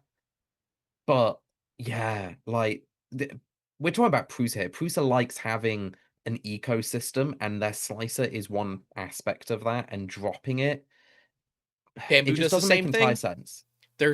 So Bambu's continuing with Bambu Studio because of control. Command control, that's what it's about. And if you disagree with us, you're wrong. It is about command control. It is about having that ecosystem. It is about the full cloud connections and all of that. That's what Bambu Studio is about now. To the point of where, like, Orca is wipe their hands with Bambu. They're done. We got to get Soft. I would love to have Soft Fever on here. They don't want to be very public, but got to be so cool to have an Orca dev on this. But yeah, like the freaking calibration stuff is like one of the big things I want to have from Orca in Prusa Slicer. But let's look at getting some features that only Prusa machines can use in Prusa Slicer. Yes, the other slicers can eventually grab it, but let's give people a reason to look at Prusa Slicer, because I have to agree, there's not a lot of reason to look at Prusa Slicer right now. Like, I have two slicers open on my computer. Prusa Slicer, Orca Slicer. I have them both. Prusa Slicer for the Prusa machines because their profiles work Good. I don't have to really change them. I do a little bit because I want to, but I don't have to. Orca Slicer for every other machine. Could I use Orca for everything? Yes, I could. I absolutely could. I don't want to because I have... and I don't know if it's like a personal thing, but I feel committed to using Prusa Slicer for Prusa machines. But it's only since we really started the channel that we've looked at other brands other than Prusa, right? Like, we've been using Prusa for years before we started the YouTube channel. And it's only because of all this extra exposure that we see in the industry that we're looking at other brands. Oh, Olaf hits out the park again. INDX official print profiles for S3D only. Done. I'm fine with that. Brilliant. Actually brilliant. Genius marketing. 10 out of 10. Finally, S3D has something going for it. Is it still ongoing? Are they still developing it? I'm going to Google it. Yeah, I'm going to Google I was going to Google it, but you could do it. One less thing for my computer to need to do. V5 available now. I don't know what the last version was. Just check their change logs. I'm gonna or their blog. Their blog should tell you. We did have a donation. Let me go back and find it. From Vinny5915 with the £2. Thank you very much. Greatly appreciated. To help keeping these streams ad-free. And while Jacob is working on this, I'm going to hit the billing department real quick. Thank our sponsors for the stream. We, of course, have printed solid for the filament giveaway, which you can find in that pinned chat message if you are listening or watching this live. If you aren't, well, then you're missing out on all the fun. Of course, you won't be able to get into that filament giveaway. We also have our sponsor for the show, Construct 3D. If you do want to check out the UK's fastest 3D printer, the first Bambu 3D printer, and a machine that is designed for lights out manufacturing in a business class environment, you can check them out at construct-3d.com. Soon coming out with a Construct 2, a Construct 2 Index, and a lights out production unit. So even though your machine can effectively flow 8+ kilograms in a 24-hour period, your machine can continue to run that entire time uninterrupted without any extra BS. And that's what we love about them. Check them out, construct-3d.com. Links are down below. Do we have I have a date. We have a date? I have a date. So, Slicer version 5.1 was released May 9th, 2023.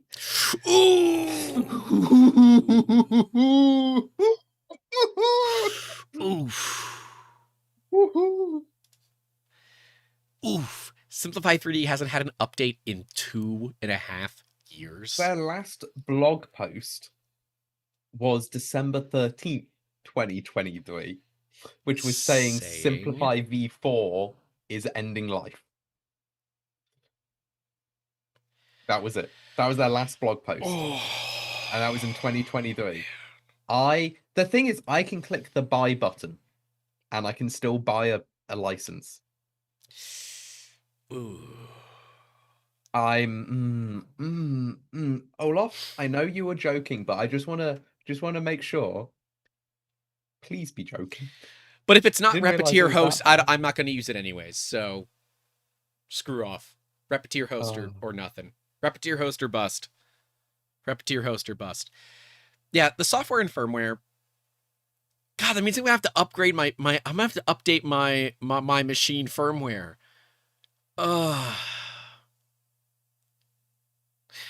Means I have to update machines. Gross. You know, you say that, but the most recent Windows updates corrupts SSDs from time to time. So, like, I'm glad that I don't. So there. There's just narwhals. I just can't believe Simplify 3D is so old. License. Yeah, I just can't. I had a license previously. I mean, I'm going on a side tangent. I'm not even talking about INDX or Vortekch anymore. Oh, sorry. How hard would it have been for Simplify 3D just to have a closed source everything and still steal everything from Orca and Prusa Slicer? Like, they had the keys to the castle. Why couldn't they just silently do it? Nobody could have checked if they stole it or not. Like, it's all closed really source. It's a nothing walled stopping them ecosystem. from taking the ideas and implementing it. They can't implement the code directly, but there's nothing stopping them from implementing the same features. Yeah. Yeah. Like, the last version update for Simplified 3D added monotopic top layers. The default in every slicer. That, and they just added it. Well, I say just, almost 3 years ago now is when they added it. Yeah. Yeah. I you know, I would say the last week has really been a case of companies kind of flexing their muscles. I don't know how ready Prusa was to release that photo, but it made sense. It very much looks like INDX. I'm aware that there is no confirmation nor denial at this time. You sound very much like a United States politician that's being deposed, right? And that is for all the wrong reasons. So you're welcome. But the fact that there are Bondtech people sitting in the chat right now tells me we're at least on the right path. It's INDX or INDX adjacent. But we could also claim that the Vortekch is INDX adjacent too. So there's that. That is so true. That is so true. Olaf says, imagine Grant waking up using S3DV4 while slicing a print for his printer using SmoothieWare and 2.85 filament on his peak heat break hot end. He sprays hairspray on blue tape. Oh, where's the bottle of hairspray? I still have some. Oh, wait. Let's go. Aquanet in the purple bottle and... Oh, this one's the one with the busted cap. Never mind. I was going to say, I mean, I assume Is that a busted cap or just missing the cap? It broke off. I can't tell you how long I've had this can, but the bottom is rusting. That should give you an idea of how long I've had it. I mean, that doesn't. You live in Florida. It's so humid there, probably everything rusts in like 5 minutes. That's fair. God, it still has this. You could still smell it. Yeah, I know it says unscented, but we all know that Aquanet has a smell. So, oh, and this cap is. Oh, the cap's not broken. I bet it still works. Let me see if I can just like. Oh no. No, it doesn't. There's fluid in here though. Like, I can feel it. There's still fluid. It's cold, but I think the propellant's leaked out. I mean, there's only one way to find out. I guess we have to Florida man this. It says not to puncture it with a knife, but it doesn't say not to puncture it with a freedom seed. Please never say that again. Never say that again. Ever. Olaf, this is your fault. See, Olaf forgets that I've been doing this for a long time as well. That I still have remnants of, you know, the bygone era of 3D printing, right? What other weird stuff do I have from bygone eras of 3D printing in here? I know where my ramps board is. It's above me. I know where the ramps board is. But I'm like looking at my shelf of like printer tools. And I'm not certain I have anything too crazy. Yeah. I've got up-branded filament still. It's a nasty green. I've got loads of it. It's a nasty green ABS. Yeah. I mean, a lot of it was kind of moved around when we converted to the shelves from the big desk that was in here. But yeah, I kind of miss those days of like the hairspray and all that. It was fun. It had a cool smell. Yeah, somewhere 3D Lack is crying. Yeah, Garolite plates. No, FR4. Well, we called them FR4, but Garolite's basically the same thing. Nichrome wire and bolts. Yeah, back in the good old day of how we never... Like, how did we have less fires when we were wrapping our own hot ends ourselves with nichrome wire than we do now with modern 3D printers with actual manufacturing? Like, My God. My God. I don't know. There might be some bias in that because there wasn't as many of us back then. And when you don't have as many, there's more care from individual people, and it probably broke a lot sooner. Like, I That's think fair. there might be a bit of bias. Just a bit. Yeah, that's fair. That's Also, fair. how many fires would have happened? Because unlike nowadays, where you actively walk away from a machine the moment you click print, you didn't do that back in the day as much. No, you didn't. Oh. No, if you did that and it caught fire, Yeah, no, that's on you. You would never do That's that. on you. You would never do that back in the day. So okay, let's look at this in a vacuum. Each machine in their own individual vacuum without the other one existing. So let's look at do you want to do the Prusa Core 1 by Joseph Prusa, Index by Joseph Prusa by Bondtech first, or do you want to do the Bambu Chevy Trailblazer Vortek first? Start with the Vortek. Okay. And the reason I want to start with the Vortek is everybody knows the ecosystem for Bambu Lab. There's no question everybody knows what that ecosystem is. And we've talked it to death. So I want to get it over with as soon as possible. Because I hate how much we have to talk about Bambu Lab recently. Yeah. Yeah. But they're doing a good job of staying in the zeitgeist, if you will. So kudos to them. I think the one thing that we can generally rely on Bambu for is whenever this gets released, it'll work. It'll work pretty darn well. Yeah. That's a thing that I can pretty much guarantee about Bambu. We can guarantee that it's going to be a lot cheaper than you and I think it probably will be. We can guarantee it's going to be over-engineered. But beyond that, everything else, the rest of it's like... I am struggling to see the main benefit of Vortek. And it's not that I don't see the benefit of Vortek with the fact that you change a tool, you can have different size tools, it's very quick to change, the purging is less. But the benefit of going from a H2D to a Vortek, it doesn't seem big enough. It's not a leap in capability, it's just a step forward. Mm-hmm. And I think because of that, it's complicated. And that complication is what makes me uncertain with where it's going. Where if you still have to cut the filament, you're losing a benefit. Like, not cutting filament is a huge benefit. That now, retraction issue. I am not going to talk about index. Yeah. That's for index sides. But cutting filament. That retraction issue. Retract. And then you get a retraction issue. You also have the time loss of having to retract filament.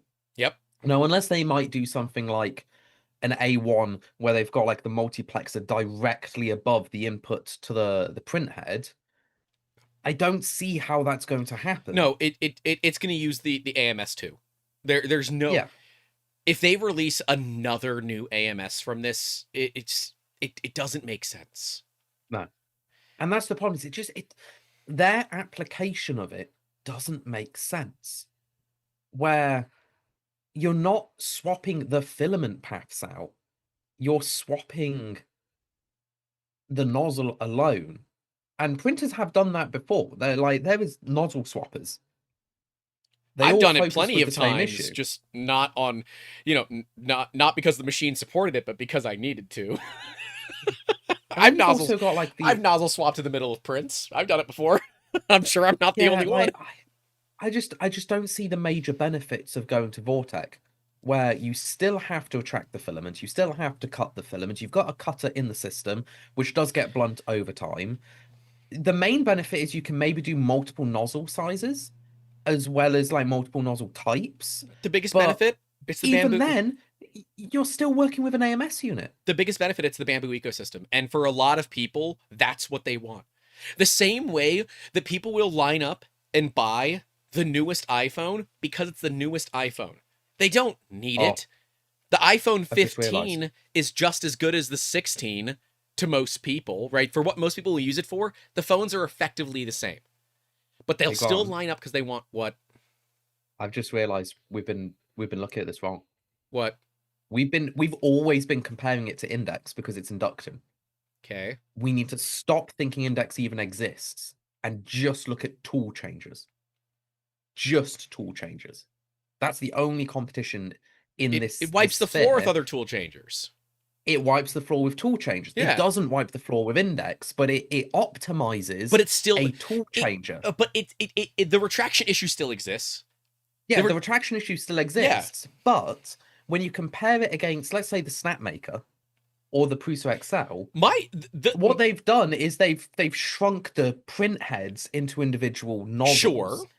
And then it makes more sense that they've done a side forward step for tool changers, not for index systems. It's not a complete step forward. I think it's a 45-degree step. It's a step over, but it's still a step up to some extent. Is it as much of a direct step over or a direct step up? No. I think it's about a 45. It's a different way of looking at it. It is very CNC-like, which is good. That system works. But if we compare it to the only other tool changer on the market right now that is easily accessible and is reliable, which is the XL, there are a lot of benefits for the Vortekch system versus the XL. But the main benefit is going to be only seen if you're in the Bambu ecosystem, which is the Bambu ecosystem.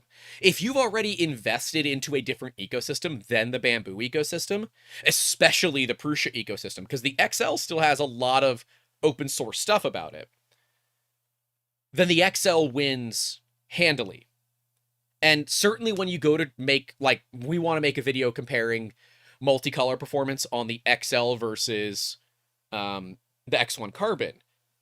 But most of my spools don't fit in the freaking AMS. So it doesn't matter. I can't. We know in theory that it's much faster, but now when you compare it to Vortekch, how much faster? The big one being, since the XL sits at a dock temperature, it doesn't take more than about 8 seconds to get to temp. So how much faster is Vortekch going to be over something like the XL that we don't know yet? That's the big thing, is I see Vortekch as a side forward improvement for tool changes. Yeah. Not for anything else. And as two people, including Olaf, have said in the chat, what about flexibles? A tool changer can do flexibles. A nozzle changer struggles. The XL's not amazingly good at flexibles. It's not bad, but it's better. It is because better. You don't have to cut the filament. Have you tried to cut flexible filament when it's very flexible on a Bambu Lab? Or, trying to push a rope is hard. The hardest thing with the XL with flexibles is getting it through the ridiculously long double filament runout sensor system that they use. Like, that's the hardest thing. So yes, flexibles are a big deal. Vinny 5915 with the 10 pounds says, I'm not too sure about the Bambu Lab Vortekch working. Multi-material is still a very new beast. Bambu users, content creators on YouTube are not already getting catch off guard with tool nozzles on the HDD. Yeah, there are some issues. I do think the HDD's been overall pretty reliable for people, but the key thing is Bambu Lab will not release something that is bad. They will release something that is maybe mismatched, but it will work. They're not going to how they say it works. They're not going to pull a cheaty and release an 80% product. They'll release a 90 or 95% product, but they're not going to release an 80 or lower percent product. They're just not going to. They couldn't if they want to remain superior in the market. Right? But yes, flexibles are a big thing. It's funny. I don't think I've ever printed flexible. Have I ever printed flexibles on the XL? Maybe once. I don't often need to. Like, there's just... I mean, I can almost guarantee that INDX will be great for flexibles. Oh, yeah. Like, because just you're straight not up, like, retracting the anything. gear system works. There's no retraction. Like, Literally, the Achilles heel right now, in my opinion, for Vortekch, is the retraction issue. It's the cutting, the retracting of the filament, the de-retracting of the filament, and then it not fusing to the piece that's still in there. So your prime, if your prime or your prime tower doesn't also remove all the filament from the hot end, which if it does, it might as well just poop at that point, right? You can have an X1 carbon not poop. It's very simple. You have it do a purge tower, and it doesn't need to poop anymore. So, I don't know. Are they actually solving the problem? I don't think so. I don't think so. I think they're solving it for Bambu users. I'm not necessarily certain if they're solving it for others in the industry. It is cool, though. I mean, and love Bambu or hate them, doesn't really matter. I'll be damned if they don't have some of the most unique styles of engineering in this industry that I have ever seen. But that engineering, while it's beautiful, is also like the crux of their entire operation. Because as soon as one small, little, tiny thing fails, you are so screwed. You are so screwed. Imagine if the motor that drives the belt skips some teeth. Oh, don't even. Or the pulley grub screw comes out a little bit, so there's a whack ton of backlash. So now when it pushes the nozzle up, it's not 100% where it needs to be. Oh my god. Now, because there's a communication protocol, the machine would actually know that it's not there. It could determine that. Maybe. We don't know. Here's what gets interesting. So up until now, we can read Bambu RFID tags. We can't write them because of the signature required. Their system is going to read and write these NFC and RFID tags on, or whatever they use, on the hot ends all the time. I don't think they're even doing that. I didn't even get that. Well, I thought they're reading information from the hot end. Yeah, they're reading information from the hot end, but what are they reading? It's got to be a written NFC or RFID tag. What else could it be? Doesn't have to be. What else would it be? It could just be a wireless. It could literally just be capacitive inductance, and they're reading that separately. So you can have your temperature sensor in the middle. You just get your wires going out to two pads, and then you have two pads above it, and you're just wirelessly pulsing the power to read what it's so they're like double induction. Dumb system. Yeah, dumb system. Like there is no NFC rewriting bullshit. It's just they've embedded a wireless wire, and then they're pulsing that to gauge. Right, like a Qi charger, more or less. Or yeah, exactly. Actually, and then depending on the resistance of that, they can measure that. Now that would be a really interesting system. I don't think they're going to do that. I think they're going to use a wireless temperature measuring system similar to what INDX does. Maybe they do, but their system claims that it will know what material is already loaded in it, what material and color is already loaded in it. So there has to be some way to store information on the nozzle. Look at the video. The video says that it can read the information for material and color stored in the nozzle. I have no idea how they're going to do it. I think that they'd be reading and writing NFC so quickly. I don't think so. It would. There's only from my experience, there's only been like 200 to 500 write cycles. Oh, well then then go RFID. NFC's where, no, that is RFID. RFID and NFC, there's a minimum, but there's a maximum amount of rewritability. Otherwise, they burn out. Hmm. Like that's just a thing. Yeah. Very, very interesting. How would they do Also, that? Taylor in the chat has said the printer could be the only thing that remembers what's in each nozzle. The nozzle can just have an identifier. So it's being memorized by the brain. The nozzle is just an identifier. Yeah, the That's a nozzle's like, really good idea. I didn't even think of that. That's smart. so they don't, it's just a read, it's not a write. Yep.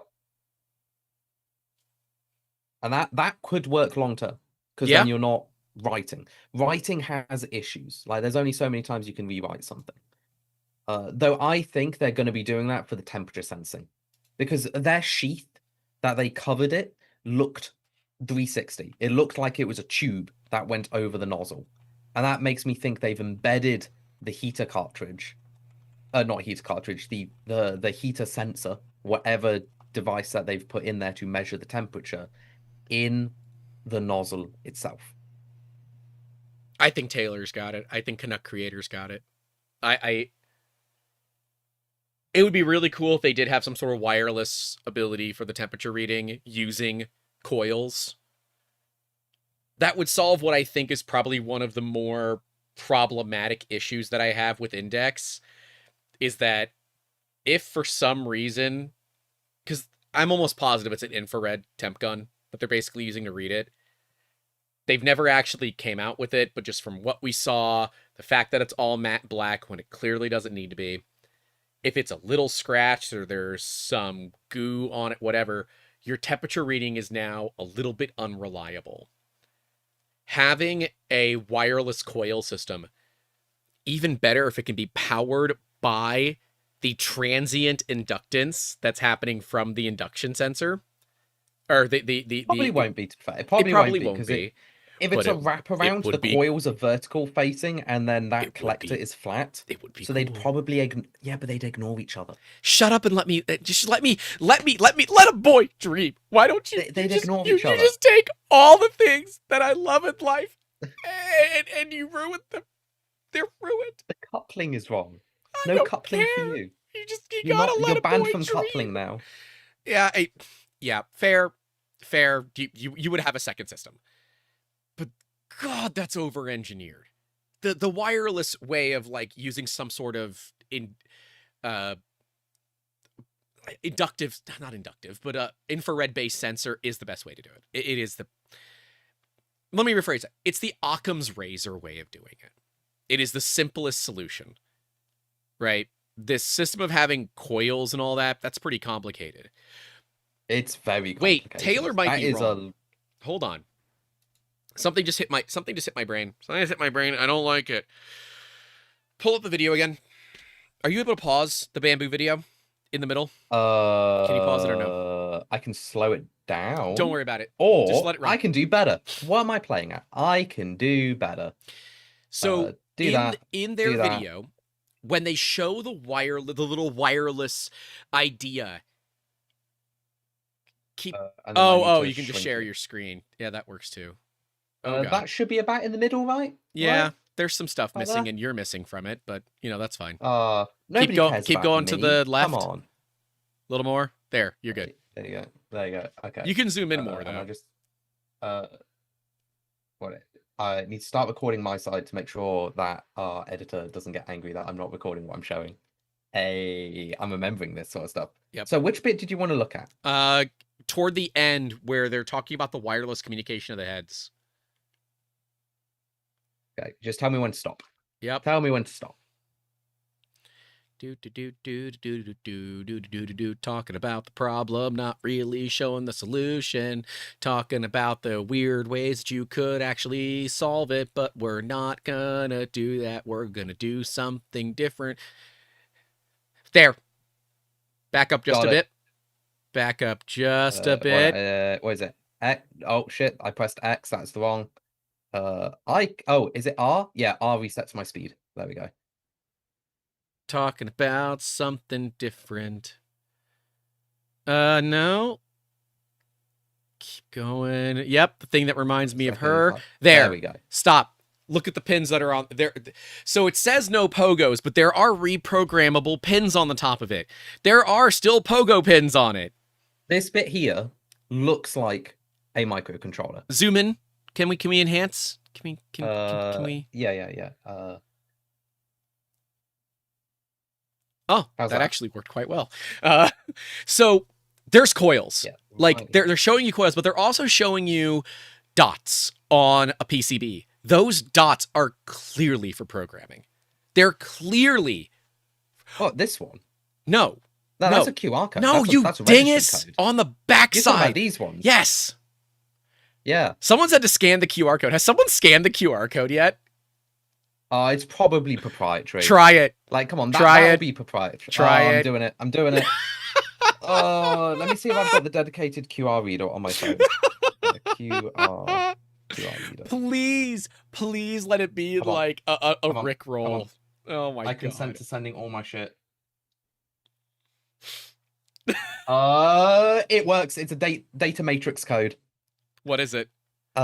It is Just put it not in the chat. really human legible because it is icky, but I'll put that there. It is 20 D 42 Alpha 55 2600190.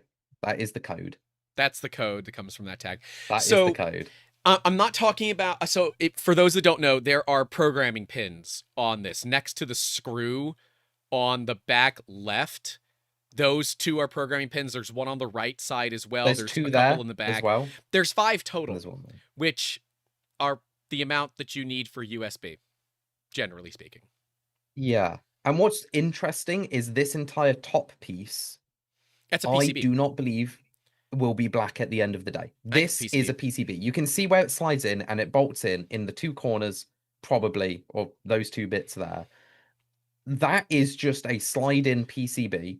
That is going to be some form of logic chip. Pads, that's going to be some form. Yeah, like either way, like this is a PCB. There's no way around it. That's a PCB. Mm-hmm. So yeah. Is Taylor right? Because the way that, like, so we've got 2 coils on the board. Is Taylor right that you don't reprogram the hot end, but when there's clearly programming pads, maybe that's a factor. Maybe that's the way to factory program it, like the first program. That's how that's done. Maybe. I mean, I guess that would make sense. It's how you load the firmware onto it. Because there are pads like that all over the X1 Carbon. They're all over. Yeah, so those type of pads probably for original programming. So yeah. Testing. Yeah, so you'll put them in a jig, you close the jig down, pogo pins push into them, it programs, you take it off, you're done. That is how you can do it. And that is quite a normal thing to see for PCB. So I do think it will be for internal programming. Okay. Now, that doesn't mean they aren't still using pogo pins. They're much as they might be against it, pogo pins are industrially accepted for a reason.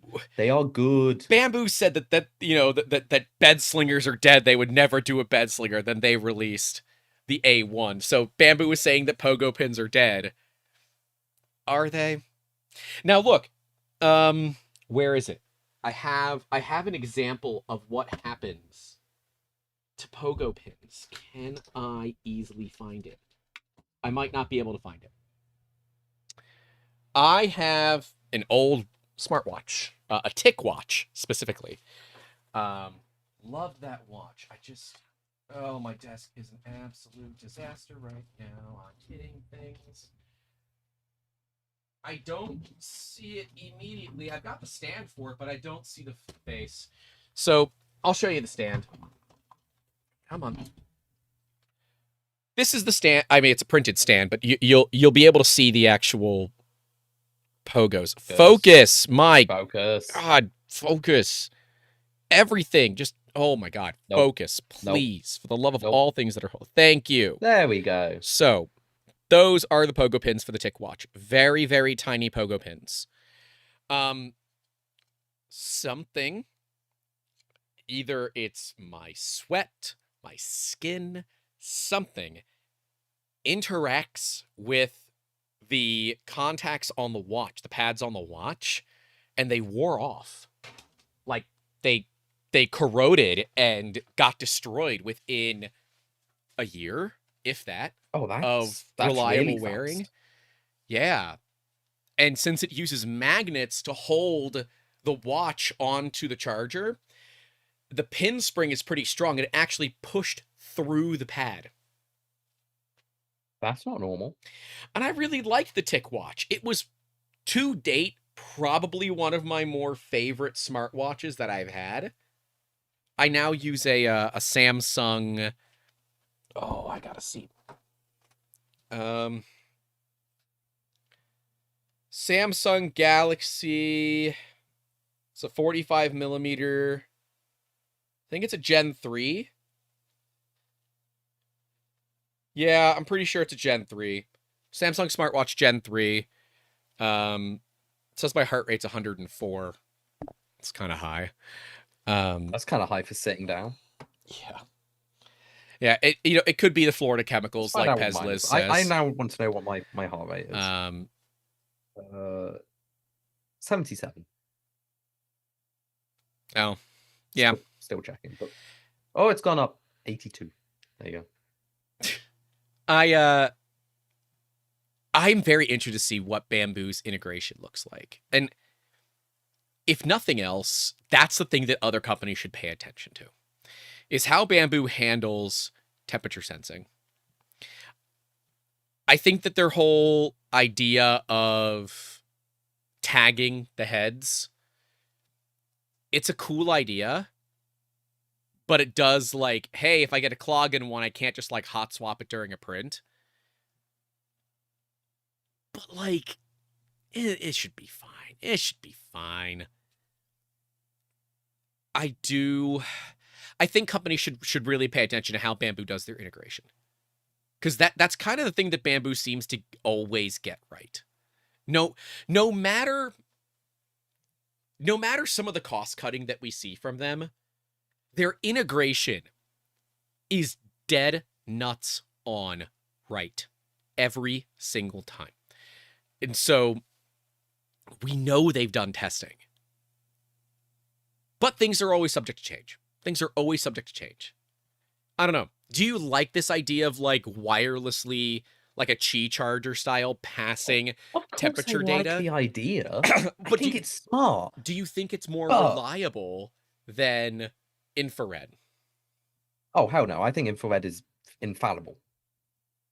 Like, as long as the sensor is clean, your reading is not going to change. Right. Whereas coils could be mounted slightly incorrectly. Right. And therefore the signal goes bad. Whereas an infrared sensor, even let's say it gets gummed up. Yeah. And you get oxide forming on the nozzle. Like black PETG has worked its way up there after a blob of doom and you've tried to clean off. It's still going to reflect pretty well to infrared. Probably. So you'd get a pretty decent reading out of it. And because of the way that the index nozzle is set up, again, assuming it's an infrared sensor, if it's misaligned, it's going to miss and it's going to be very wildly off and it'll be caught by firmware. Whereas a coil could be just ever so slightly off and it could just give a slightly false reading. And that's where it gets dangerous because slightly false readings are where thermal runaway gets between the safeties. Yeah. And that's what I'd be more concerned about. It's a good thing. And for Bambu to tease it with a lot more, so we know some of it's real. We know some of in that video is real, but a lot of it's fake. And then tease a Q4 launch. It's Formnext, right? It's got to be Formnext. They could launch it before Formnext as a soft launch, but the real launch ought to be Formnext. Right? Like, they'd be dumb not to. They could do late Q4, like, what, January, February? That's Q1, homie. I thought Q4 goes over ends into December 31st.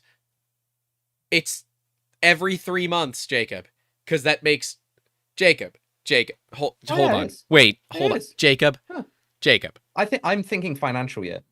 I'm thinking financial year goes over. Jacob, financial years are just some people run July. I have a company that runs Oh September's. no, no.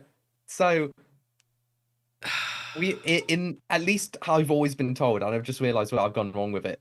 The queue system, at least how we were told by our business consultant, and I never questioned it, is based off of your financial year of the business. So our Q4 is like February. Oh, We use calendar years for our business because it's just easier. Um, use whatever measurement you want. and DWUK3D says Q4 meant March next year last time. Yeah, there could absolutely be some challenges, and certainly the political atmosphere in the United States is going to play likely way more of a thing into this than anything else, right? Will the tariffs still be up in the air, right? Recently a federal judge ruled that the tariffs are illegal. The president doesn't have all of this power to apply these tariffs like he's doing currently. Will that even be followed? With the rumors of Trump's health falling heavily, will he even be alive? And if he's not, what does that look like? There are so many things that are up in the air, way worse to me than anything that Bambu can make, that will complicate getting machines from anybody, let alone them. That's the thing that's going to make any of this more complicated. Right? Like, good lord. The political atmosphere is probably the biggest challenge any of these companies have right now. Right? I don't know. I don't want to get into I politics. I don't know enough about what's going on, and it scares me oh because I there's so much going on so I quickly. don't know enough about what's going on, and I don't think many people do. And I think because of that, that's the uncertainty that makes it difficult for businesses to kind of predictably operate for future stuff, right? Yeah. Like, I mean, I'll be very clear for us. Like, we know that a Republican presidency normally means they're going to spend an assload of money in defense. So predictably, Trump won the presidency.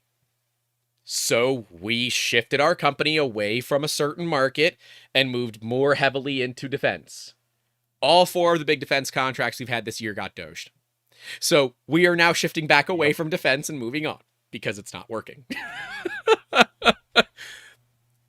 Regardless of how you feel politically, that's just the truth. It's what's happened. That stuff, to me, the fact that you can't really predict anything right now, can make it very apprehensive for companies to produce at a cycle that they think is going to work. Because literally last week, every major shipping company said, hey, we're not shipping to the United States anymore because of, Yeah. no knowledge on tariffs. I mean, that's massively upset our logistics chain because we had Yep. 3 suppliers to go to America. Yep. All 3 turned around going, no. One of them turned around going, no, unless you add a 0 to the shipping price.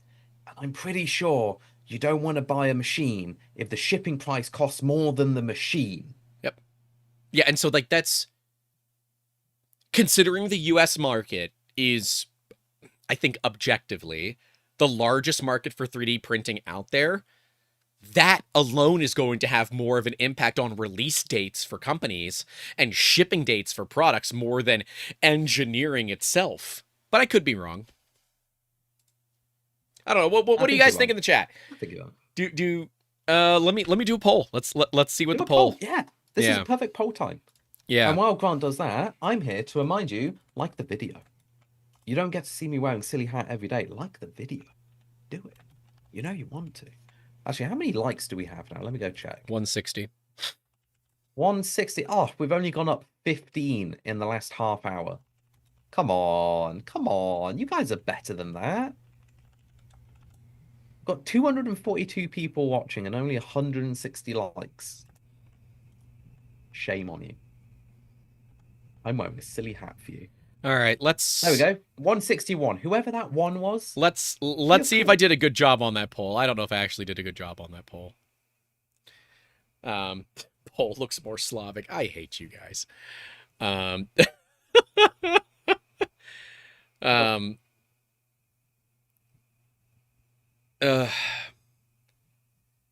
Canuck says, I'm a bit worried about the 6-foot Gundam I'm bringing. Yeah. I figured you were going to be bringing that Gundam to 3D Printopia. Yeah, Crazy Canuck crosses border smuggling service is making bank right now. Yeah, Doug's like, hey, is there anything you want from the UK? I'm like, I don't. Marmite. Cheap healthcare? I don't know. I can get that here in the States. I don't want it. Yeah, that's exactly why. If somebody brings it to you from overseas, you're No, socially obligated. They'll to have absolutely detain him because he's clearly clinically insane and should not be allowed into the United States for liking Marmite. He just has to say he's going to Florida. But he's not. Doesn't matter. You can just say that. Plausible deniability. Plead the fifth. This would be a good time to remind people that if you are traveling through U.S. Customs and Border Patrol, to, if you're okay with it, completely wipe your phone. But if you're not okay with that, lock it or put it into password-only mode. You can be compelled to give your fingerprint. You can be compelled to use Face ID. You cannot be legally compelled to give your physical password. So, good time to remind people about that. But realize they don't have to let you in either. So there's that. And when in doubt, have an attorney. Know an attorney. Have someone that you can call, because it'd be important. So, all right, we looked at Vortekch. So let's try to look at INDX in a bubble. How do we feel about INDX? I mean, in a bubble, we love it, right? We love INDX. He's got the button. We really do love INDX. And again, disclosure, of course, Bondtech has paid us to, well, Bondtech has provided compensation for us to fly to Sweden, look at the machine, film videos on it, podcasts, and we did do a live stream with them, right? There has been a business relationship. So, yeah, disclosure. I think INDX on its own in a bubble is useless. Because in a bubble, it doesn't do anything. No. It's not an implementation. INDX in a bubble is nothing. It's an extruder. There's no power supply. It doesn't do anything in a bubble. Wait, nah. I could argue that Vortekch in a bubble is just a nozzle and a lifter. Like, come on. But Vortekch is being sold. Well, it's being sold as an upgrade. There you go. Shit. You're being a little bitch. Come on. They're the same bloody thing. Like, oh, no. You can't do that to them. Stop trying to be neutral. Be a shill. INDX good. No, I'm supposed to be neutral. That's my job as a content creator. Because you're trying to be neutral by then being like, oh, well, INDX isn't a thing. You're trying to like negate what you're thinking. Your bias about being neutral has actually pushed you to the other side. I'm sorry, but that's bias. That's bias by trying to be unbiased. I'm biasing my bias because I'm trying to be unbiased? Yes. Ah! Jacob is just a chill guy. Oh, I wonder what they say about me. Chill guy. Now, INDX, though, as a standalone, let's call it just a basic integration with a Voron machine as the default. SV08 saves time. Core 1. The printer doesn't matter. Core 1. The printer doesn't matter because we're talking about the technology. Okay. It saves time. That's saves time. It saves time when you change money. Material. Like, at it's the lowest level, you are saving 50 seconds per material change. 50 seconds. Because that's how long it takes for an AMS to pull a material out and push a new one in.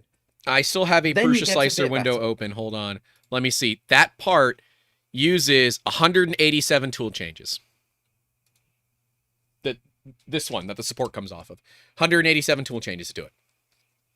So you're talking the better part, well, a little over 3 hours. So I'm saving a little over 3 hours if I'm saving a minute every single tool change.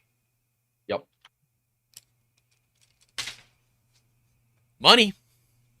That on its own is a benefit, but then you have other benefits like material wastage goes down. The fact that you can now have more than the basic 4 materials on a system because it's very space efficient. Very space efficient. Well, it's very space efficient until you look at the spools.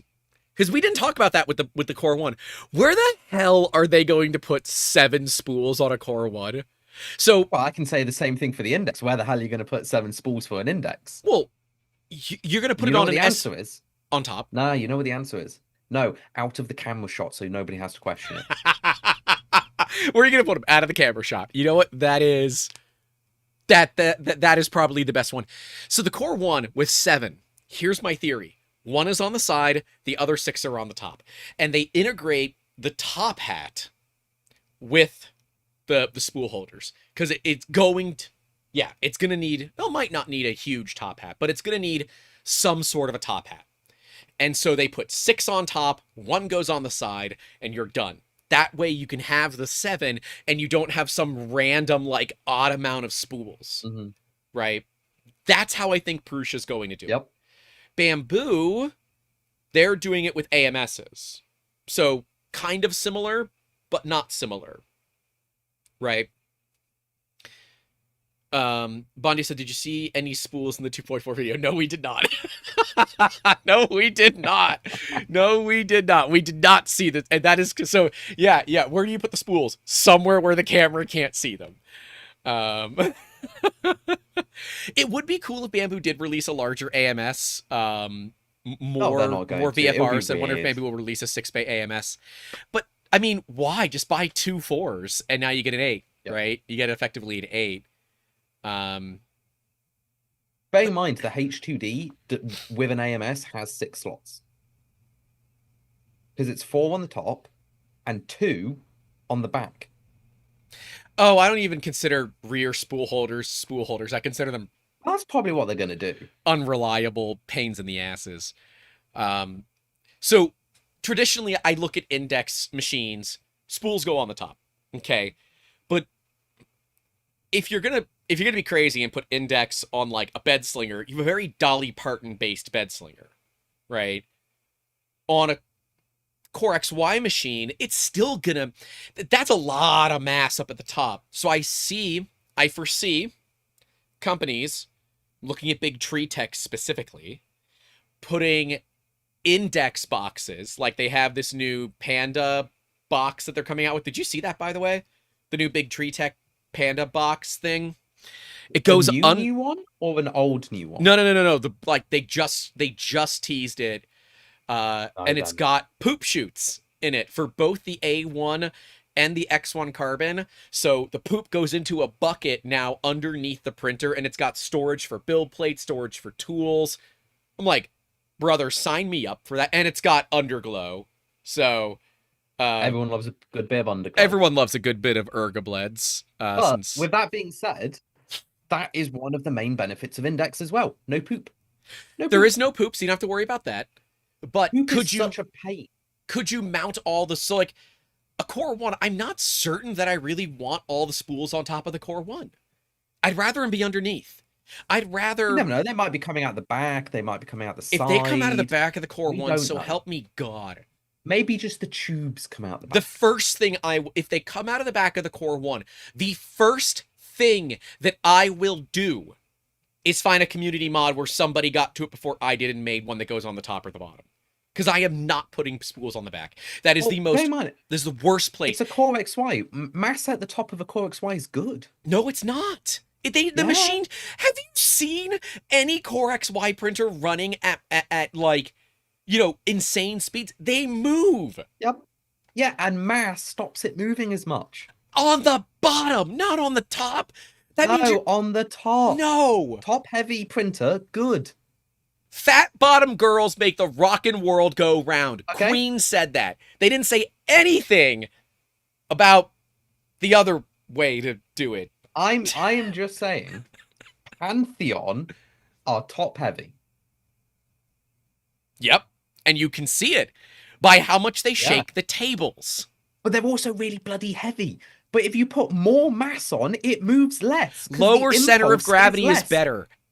Okay. No, wrong. With Absolutely no, you wrong. are no, you're wrong. wrong. It's not about center of gravity. Screw you. It's not about center of gravity. It's about is. center of rotation. No, it's not. Center of rotation is based around the center of gravity. If you raise the center of gravity, the center of rotation is less, so it doesn't wibble as much. Tell that to Max Verstappen. Tell him that the center of rotation is what matters. So if you want to go faster in F1, obviously, Jacob, you put a 90-foot pole on top of it and put a kilo. Okay, that's how you make F1 cars faster. Because that's vibrating in different ways. It's got nothing to do with downforce, lowering the cars to the ground as much as possible, putting the weight as low as possible so they can get the most amount of grip. Because it lowers the center of rotation on that. So the bottom, which you don't want to move as much, is towards the bottom. I don't want it to move at all. A core XY, the bit you don't want to move is the top, not the bottom. I don't care what the guy on the stick at the top is being thrown around. I care what the wheels are doing in a Formula 1 car. Now we're doing a poll. Now we're doing a poll. No. I'm right. You're not right. So if you have a car and it tilts, the bit you don't want to tilt is the bottom, not the top, but the bottom. All right, because you want to stick to the road. Road needs to be flat to the car. Therefore, center of gravity lower means center of rotation is lower. But on a core XY, the bit you don't want to move is the top, because that's where the print head is and all of the motion system is. So you add mass to the top, and then it doesn't rock as much because the impulse of the print head does less. I'm going to put a poll out. Whoever is right, will the other person concede that that the winner is correct? So if I'm correct, will you concede? No. We're autistic. We're not conceding. I will concede. I will concede if the chat agrees. What spools on top of Core XY machines? No. Don't simplify it. Mass on top or mass on bottom? No, because then we're going to get into boobs versus butt. Less word, do better. Less word, do better. Spools on top of Core XY machines are better. And we all know the answer to that, by the way, is thigh. It's always thigh. Or how about just, I appreciate art no matter what the form? Thigh. Now what's going to happen is the degenerates are going to do their best to keep it an exact 50-50 just to piss us off further. They're not going to do that because they know I'm right and they like it when I'm right and you're wrong. Jacob makes more sense. Is the pole going to be mounted to the top or the back? You get the belly dancer effect. If you have a cylinder tower of filament, then you don't have to worry as much about spool size, just bearing or a slick plastic thread. I mean, I think it's worse. But, well, hold on, Jacob. What about for like a Voron 2.4 style where the X and Y are also the Z? It is still the top, because as you wobble, the bed stays stable, but the head will wobble and move off of the axis based on the flexure of the printer. You want to minimize the flexure of the printer. You can't reduce the mass of the print head because the print head is a set mass. So what you do is you just add shit tons of mass. It flexes less because the impulse does less. But if the fulcrum has to move the entire but the mass. fulcrum is the table, right? The fulcrum it is wiggling from the table. Yeah. And so the higher the mass is above the table, the higher the center of gravity and the angle of rotation. Skyscrapers. Let's go to skyscrapers. They put mass dampeners. How do they stop them? Yeah. And what are those mass dampeners and where are they put? It's a big piece of mass that moves in the opposite direction. up at the top. Shit, they do put them up. Oh, but Up there's a at reason the they do top. that. There's a Up reason they at the do that. top. They do that because of the lever force, they can be a lighter weight and have the most amount of impact. Yes, if your filament housing system was able to move in the what if it could move in the opposite direction? Hold on. Wait a minute. Wait a minute. Wait a minute. Wait a minute. Wait a minute. Wait, Wait a minute. no, I've got to interject. Wait a minute. What I've got to put a caveat to this. Got to put a caveat to that idea. Where's Reth? Someone get Reth. Depending on what you say next, I might not be able to talk about the entire topic. Okay. Where's Reth? I need an expert. I need an expert. I need an expert. I need an expert in here. What if the entire filament system that sat on top of your machine was like iBiz for a camera? So it could shift in any direction to basically decouple it from the printer itself. What if it could what if it could do this? For legal reasons, I cannot engage with this topic. David Connor Shover with a very odd amount, $13.27, INDX positron. I'm here for it. I'm here for it. Wow. Okay, Bondi said I thought this was a good podcast, and then he said food. I'm like, well, I thought he was just being mean because we weren't talking about INDX anymore, but no, it turns out he mistyped. I would like to point out that it is 52% yes for the poll. Spools on top of Core XY are better for vibrations. There's 84 votes. And for the foods part, I bought these today. These are delicious. Chocolate pistachios. They are the most Moorish thing that I've had all week. So you like these nuts? The entire bag. I love these nuts. And I just clipped that. Adam, since I know you'll be listening, can you please cut out that audio clip of I love these nuts? So, can you please cut out that audio clip of Jacob saying that? I even caught myself saying God damn it. God damn it. Can you please cut that out so we can add that into the Discord, please? And thank you. Moving on. Hey, Adam, can you just, mash an entire sentence together of Grant saying, I love, and then just find when he says nuts randomly, and then just merge them together? Thank you. Love you lots. But I think, to me, INDX brings the most value to the industry because you're not locking the machine, right? It's not even about that. You're thinking too hobbyist. It's not nobody cares about lockdown and all of that and open source and all that bullshit and applications. They care about anymore. Output. They all care about output, which is time saving. INDX has it. They're not cutting, no retraction, just print 8 seconds to 10 seconds to get it done. That's amazing. But you have to deal with all those extra tubes. Vortekch doesn't make you deal with the tubes.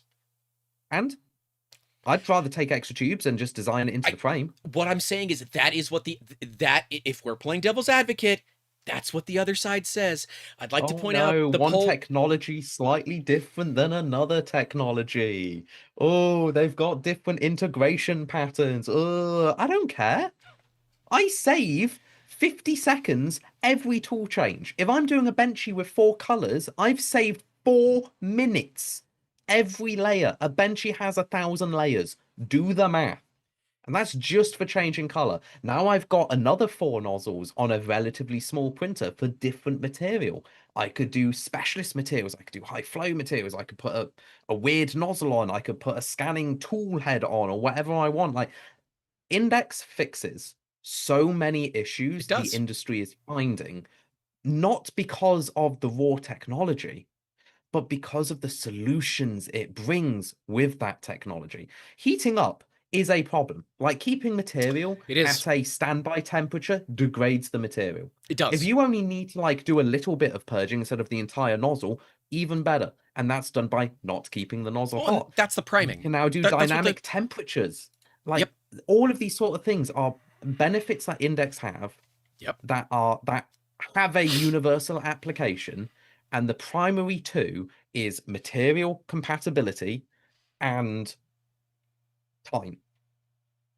It saves time. Time is the biggest thing that industry cares about. Time is the biggest thing consumers care about. Like if you go with up to somebody, hey, here's a Bambu lab with Vortekch, and here's a Bambu lab with an unnamed tool changer. Vortekch will print your benchy in 2 hours, and this one will print it in 1 hour. Which one are you gonna pick? The 1 hour one. It doesn't matter what the technology is. They just see the output, which is part got made here. Fair. Just saying. Fair. I think INDX fixes a lot of industrial complications with material switchover, material compatibility, nozzle damage over time. Because if you damage a nozzle, you just switch nozzle. Done. It's simple and dumb. Like Construct 1, when we made that, had one goal: keep it simple. Do not overcomplicate the design, because customers notoriously, I hope nobody who's bought my machines are watching this. I'll say it. Customers are Y'all are notoriously idiots. dumb. You are just straight up like every customer that we have No, had stop. to deal Every with, customer in general. every customer that I have had to deal with, because I'm one of them, doesn't care about the engineering behind something. You just want it to work. Correct. And because of that, you aren't going to learn the, oh, this material is going to do this if I do this. No, you just want it to work, because that's our job. And because of that, output is more important. From a business Overcomplicating perspective, something for the sake of it doesn't work. It's why our belt tensioner is a clip, which you unclip and you pull it and you put it back down. Done. No automation, no electronics, because at some point they will fail. You know what doesn't fail? Something that doesn't have anything. A brick. It's there for all eternity. Lego is well aware of Bondtech this. could literally make a INDX nozzle hot end, like just the 35 euro bit, and put it on a shelf for 4 years, and they could still sell it as if it was brand new, because there's no risk of anything going wrong with it at all. And that is something amazing. Like, there's no reason to add anything volatile to it, or electronics that could break or become corrupted, and there's no programming. Like, there's no microchip that you need to program for each nozzle, meaning that there is now a step in production that could go wrong. How is a customer supposed to know that their microchip was programmed slightly incorrectly? They don't. That's not their job. It's all fair. They just want to plug it in. And that's why INDX will win. INDX is more industrial than they give it, what is the word I'm looking for? Credit. It's more industrial than they give it credit for. There you go. Well, it is certainly more industrial, but I think that their target audience, at least for high speed distribution, is the consumer market. That's not all that industrial. Looking at adding INDX onto a Construct 2, and we had this discussion off camera. I'm not going to get too deep into it, but Construct 2 with INDX becomes a heavy player for me as a business. Heavy player for me as a business, because it unlocks a lot of things that other machines in any price category, let alone that price category, that just don't exist. Right? The only other industrial grade machine that can do that kind of thing is the Stratasys F3300. And if you have to ask how much that costs, more than you can afford, pal. Stratasys. Hey, you need a mortgage for that. I actually know people with mortgages that cost less than that machine. Yeah. Yeah. Amber's here. Hi, Amber. Hi, Amber. Hello. And Alex 3D Print-US joined as basic support. Thank you very much. Hope you enjoy all the behind-the-scenes stuff. It's been fun. But, yeah, I think that INDX is going to have... So INDX will have a better long-term market penetration than Bambu, simply because it has the ability to be mounted onto pretty much anything. Bambu, I believe, will have better short-term market penetration because you buy a machine, you can Bambu will likely sell it pre-installed for you. So you buy it and it's already there. Even the assembled, now they call it the semi-assembled, XL, still has one of the most complicated things for you to do, which is to install the docks. And if you don't get that perfect, the machine won't run well, period. Now, the Core 1, with a top hat, she needs a slightly bigger box. Do they go with a bigger box, or is the index put inside of the chamber? And you have to install it yourself. That to me is what will determine who kind of gets that short-term push from market validation and market penetration, is which machine is easier to get running. And historically, Bambus are easier to get running than a Prusa. Yeah. I mean, Bambu Lab thrives on the out-of-box experience being dumbed down to the lowest level for mass adoption. Like, there's an ending to the saying of customers are dumb, because that's like only the first bit of the saying. And it's customers are dumb because smart customers don't buy, they make. You don't, if you are the smart customer in this case, Grant, you wouldn't buy a printer. You would make a printer because you are smart enough to understand how it's done, so you would do it yourself. I am smart enough to know how it's done, but I personally, I'm at a point in my business where I like making printers, but I'd rather buy a printer. Yes, but that's different. It's just a saying. But the reason that saying exists is products become better when they are offloading the smart requirement to the company. Like, the company is going to hire engineers to figure everything out, so you don't have to. And that's the whole point of customers are dumb because the smart customer doesn't buy. And it's literally entirely around the fact that if a product is complicated, a smart customer can use it. If a product is dumb and it's for anyone can use it. And it's the same thing here. Like, I just see the Bambu Lab Vortek adds more complications than it's worth. Bambu is really positioning themselves around machines for people that just want it to work. And so Bondius, that's Bondtech, obviously, says, we hope INDX will fit your printer, not a new printer you will have to buy. INDX will have more options, right? You might already have an INDX printer.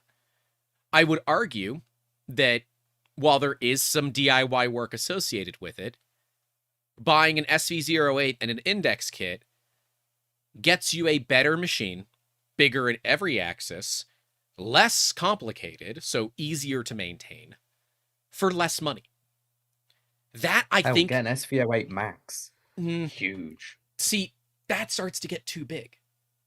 That is bigger than a standard shelf, like a standard desk, 24 inches deep. No. There's no such thing as too big. There Come on. is when it's difficult to get through doors.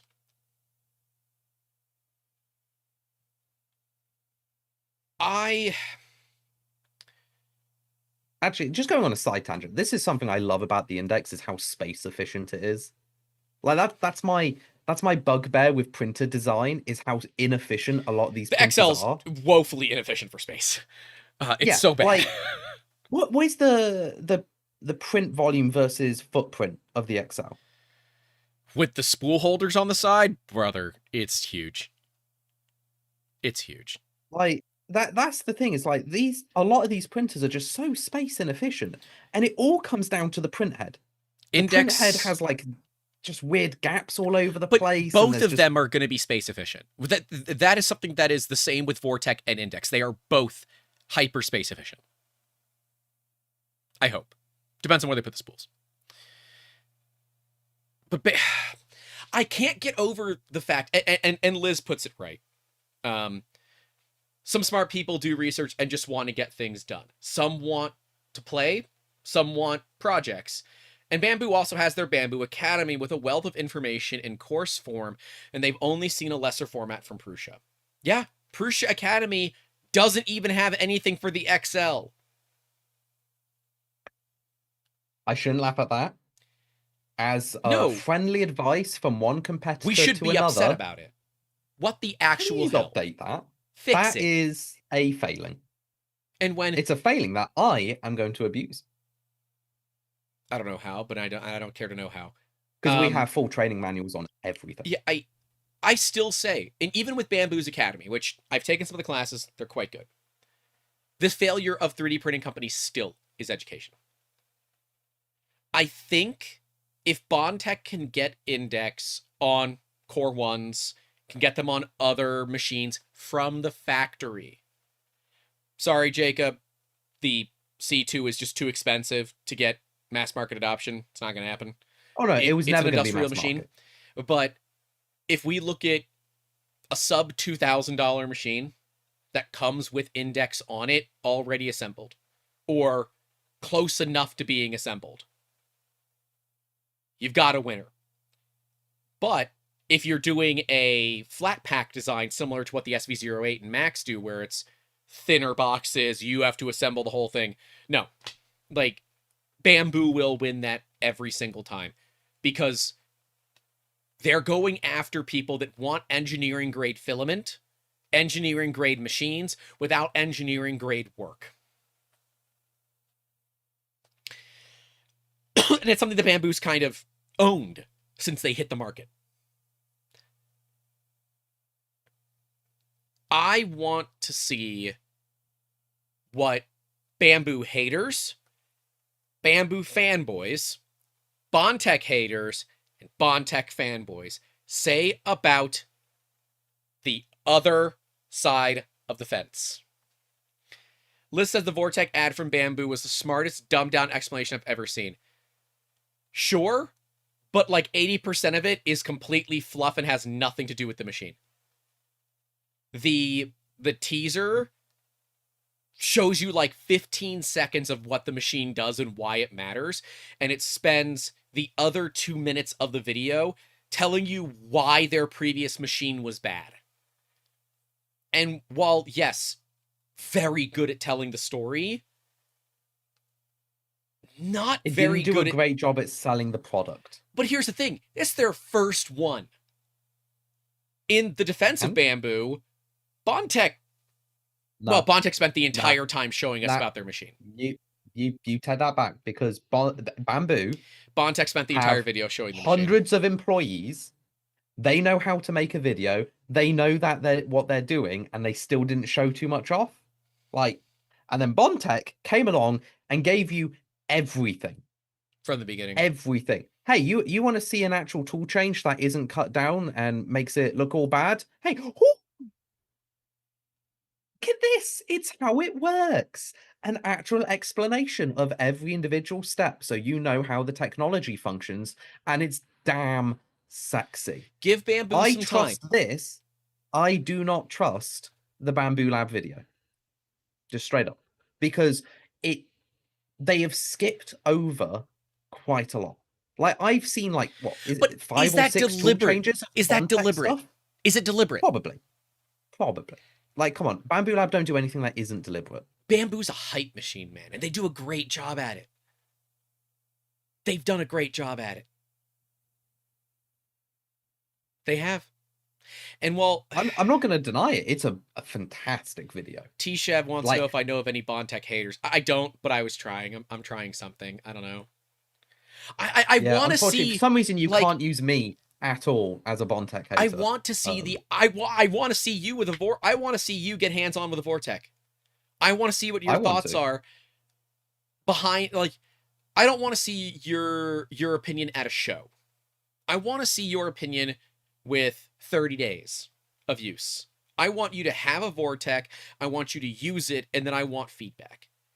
I want to use a Vortekch. I want to use an INDX. I want to pin them up against each other. I want to find their flaws. I want to find their benefits. And I want to determine, as a hobbyist, as a business, as a professional, what I would go with. Because, I mean, again, for me as a professional, the Bambu Cloud stuff is enough of an issue for me to say no.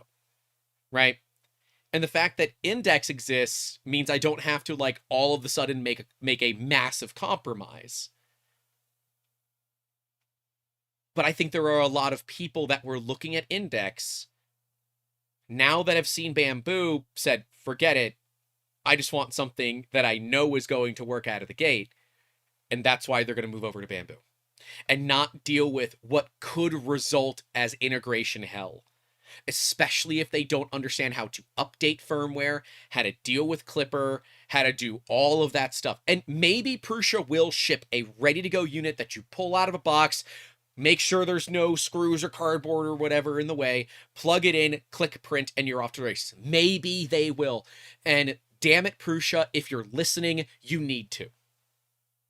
Because otherwise, that Bambu Vortek is going to eat you for lunch. It will. It's bigger in every axis.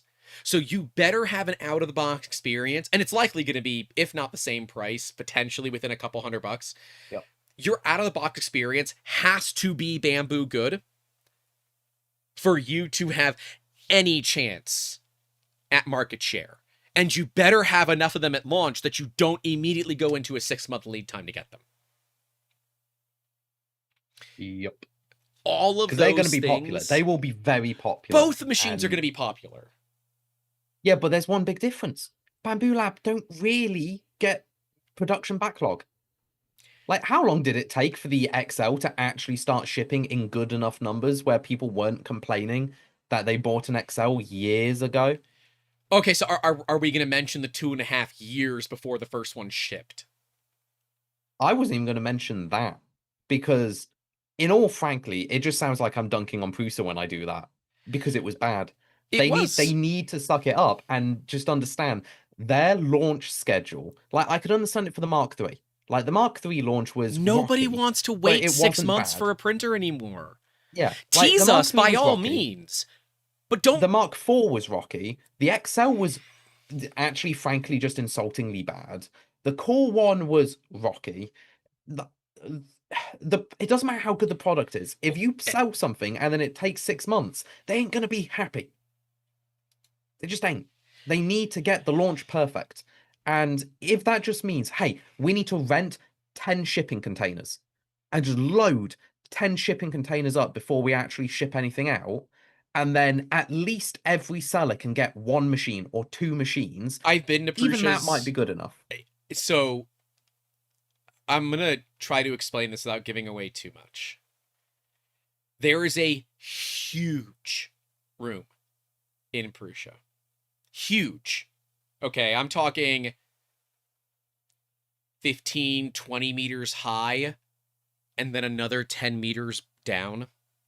And you're at the floor, so it goes into the ground. I think there were steam generators in it at one point. There was something to do with electrical was in this room. Last I was at Prusa Research, that room was empty. There was nothing in it.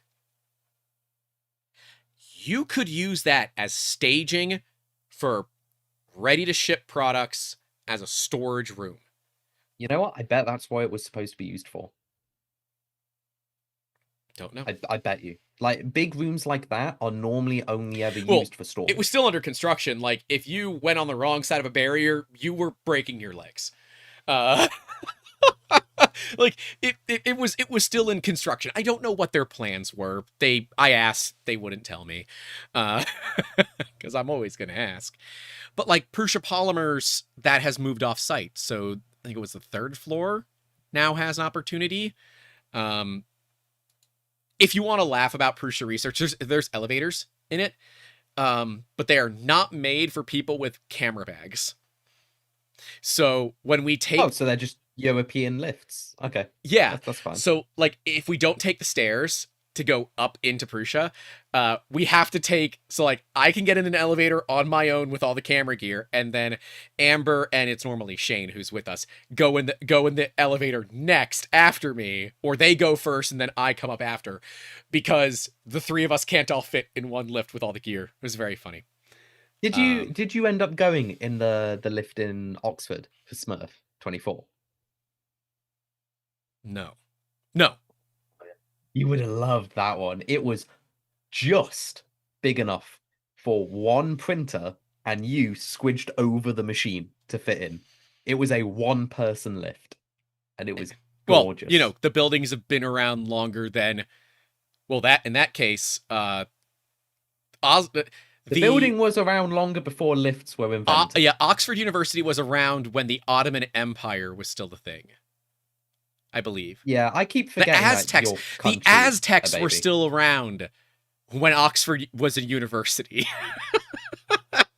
Like, it's been around that long. So yeah, that's a retrofit, right? It's different in the States. The Aztecs is in the modern era. It's 1500s. Unbox. That's not even old. It's older than your country's just a baby. That's all it is. My local pub ran by babies. is older than your country. Yeah, I know. What's it to you? Nothing. We hate that pub. It's awful. Unbox the Sock says, I feel the Bambu audience just wants to print multicolored junk Flexi Dragons, and they can do that on an A1. They don't need a multi-$1,000 printer. No. I started to read. I feel the Bambu audience wants to print multicolor. I'm like, oh, okay, we should read this one on the stream. But I'm gonna disagree with that. I think if you stopped your thought at multicolor and they want it and they want it to be painless, I would agree with you. I don't think it has anything. Yes, there's a lot of them that print the multicolored dragon tchotchke bullshit, right? But it's because they found a market to sell them. So don't hate the player, hate the game, right? In reality, what I see a lot of is light industrial companies love Bambu Labs. Yes. Because they are normally buying a 3D printer for an engineer who's never done 3D printing before. So they just want a machine, they open the box and it works. And frankly, this is a wake-up call for the 3D printing industry, is they suck. Like, 3D printers suck. Like, why buy an Ultimaker? Why buy a Raise 3D machine when your Bambu Lab will outperform in every single way and it will just work? Like, hell, I downloaded Cure. I know, but I downloaded Cure just to see what the print profiles were for the Factor 4, a £20,000 3D printer. How fast do you think it goes for printing? I don't know. £20,000. Industrial grade 3D printer. I don't know. It's not fast. It's going to be like 50, 60? 30. 30. Oh. 30 millimeters per second. And then they wonder why they're not selling as many when Bambu Lab goes, here's 500. Oh, and it works out the box and it actually, is from a company that does back up those claims. So it's things like that. Or like you buy a Raise 3D machine and it breaks because the Raise 3D machines are basically Lamborghinis of the 3D printing world. You buy it once as your first industrial 3D printer, you crash it, and then you buy a better machine. Yep. That is what they are. The industrial side of 3D printing sucks. And that's where Bambu Lab has really got its nails in. It hasn't overtaken anything, but every machine shop that I've been to that has one industrial 3D printer has a Bambu Lab. And they prototype on the Bambu Lab, and then we need to make it on the Fortis. And then they do it on the Bambu Lab anyway. That's literally what I've seen so many times. This and breaches that barrier. Painful. This breaches that barrier. It does. Yep. Especially if, the H2D breached the barrier too. This is just like the H2D extra, right? It's like the extra add-on for it. And again, price ladder being what it is, right? INDX is INDX is like what the tool changer was from E3D. It's a motion platform.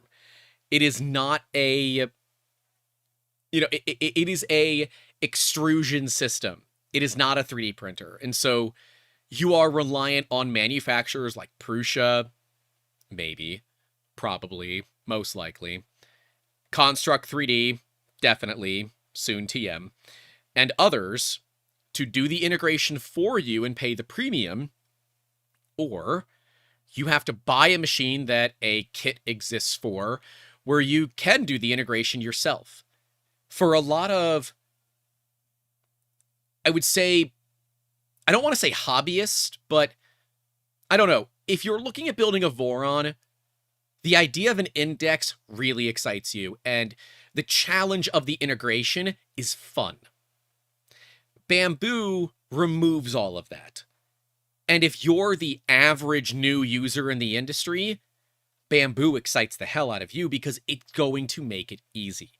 So really it comes down to, do you want it to be painless and easy, or do you want it to be flexible? Those are your options, right? I think Index is going to have some further teething issues that we're maybe not going to see out of Bambu, but it's going to have nowhere near the limitations. And certainly not some of the long-term downsides of like the maintenance side of it that we are likely to see from Bambu. I think both systems have their positives and negatives, but I don't know how much of that market that there's overlap. Because I think they're going after kind of different audiences. Would you agree with this? No, but yes. I don't think they're going at different audiences. I just don't think there is an audience at the moment.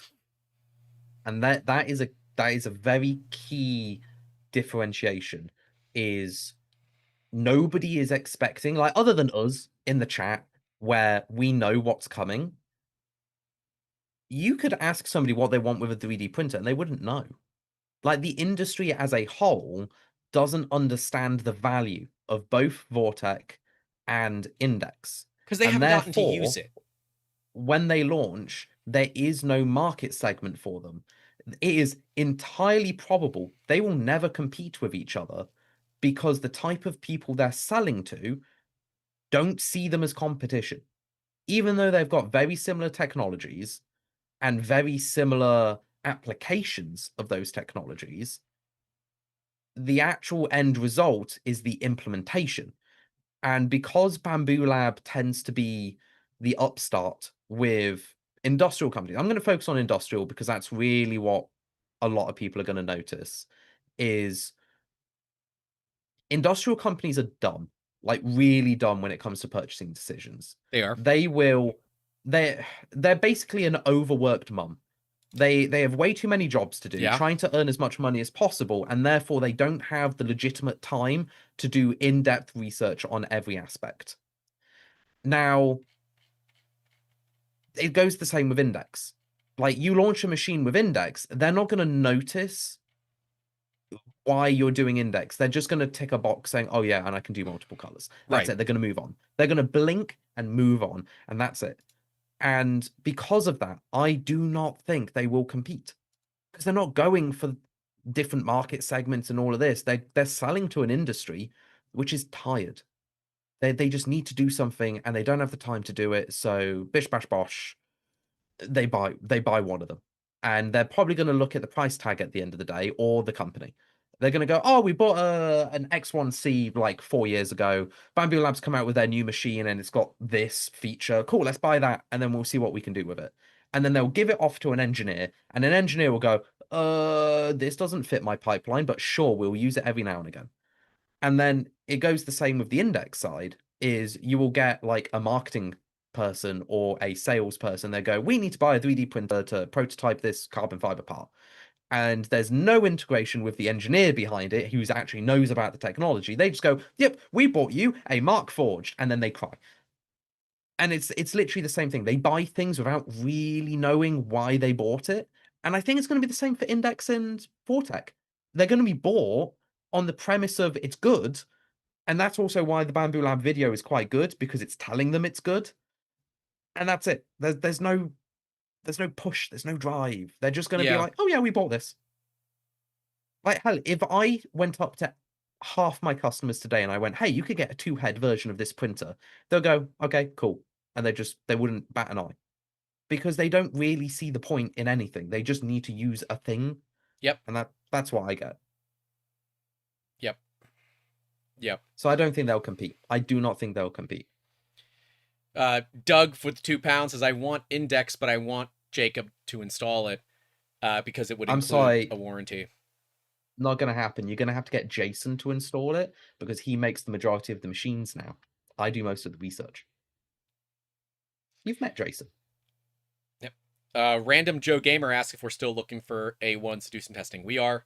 We're looking for A1s that were purchased no earlier than about June of 24 at the moment. We haven't had any issues with power supplies since before that we can find.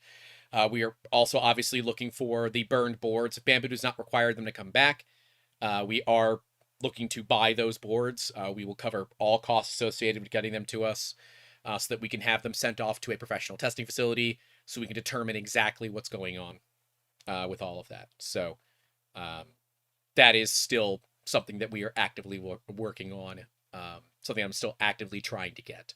If you have an A1 during those dates and you live in the Tampa Bay area, even better, because I can just come and take a look at it.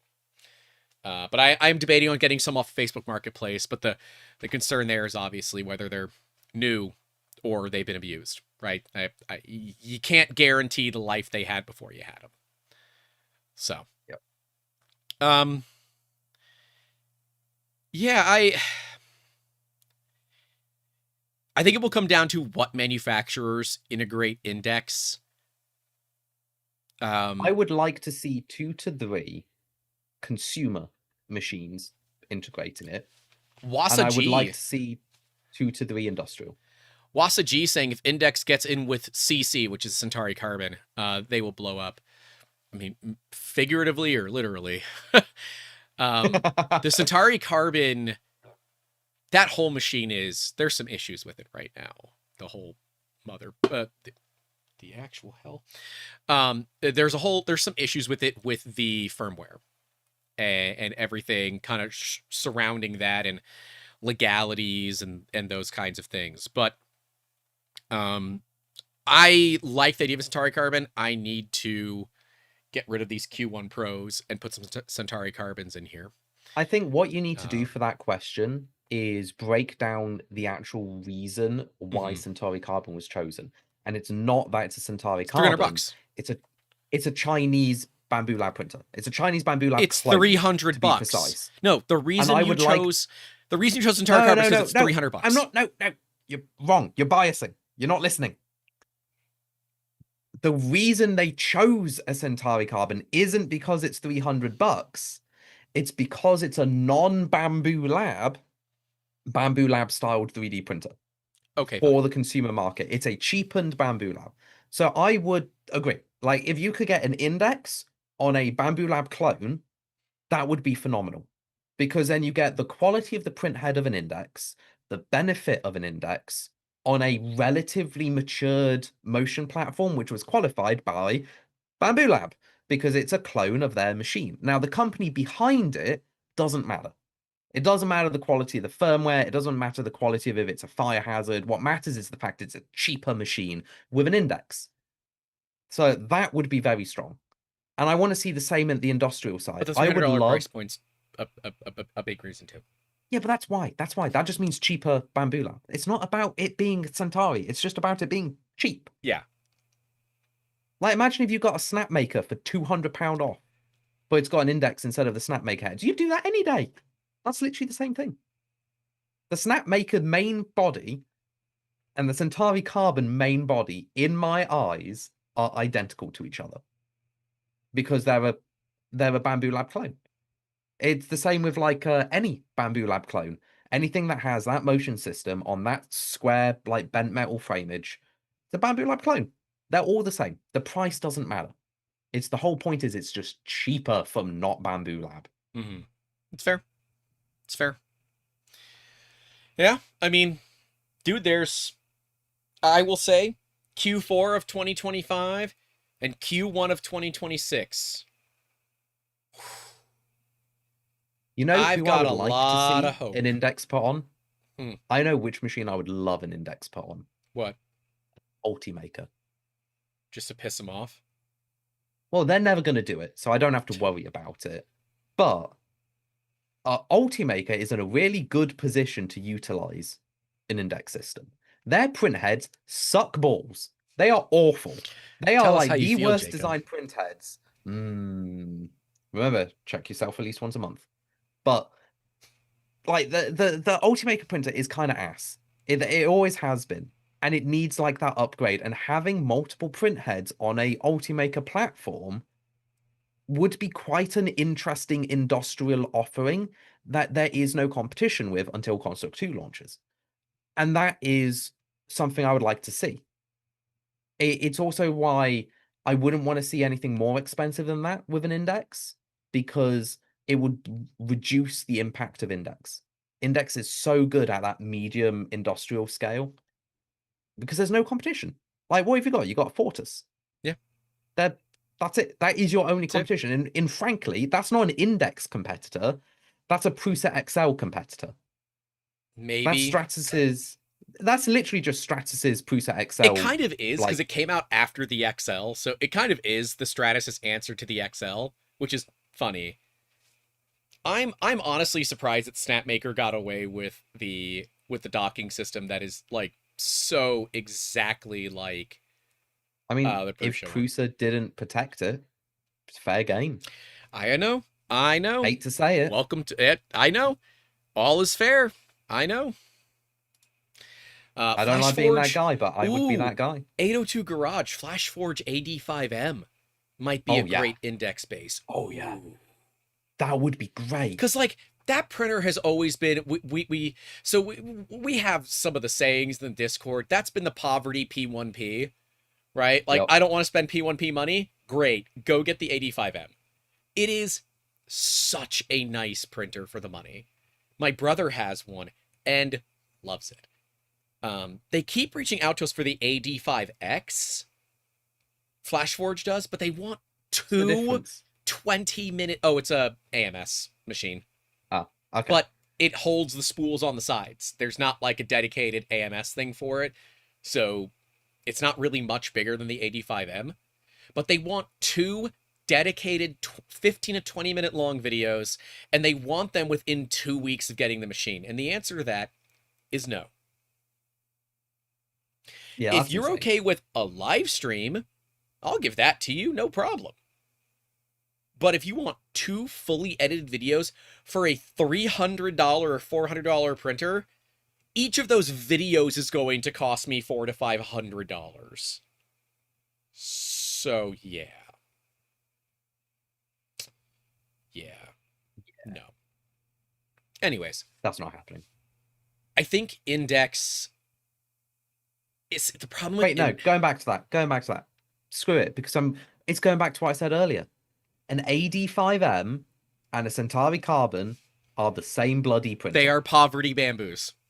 They are poverty bamboos. I don't care what the company is. They're just poverty bamboos. And if you put Index on a poverty bamboo, you get the same output, which is a damn good machine. To be clear, we say poverty bamboo lovingly.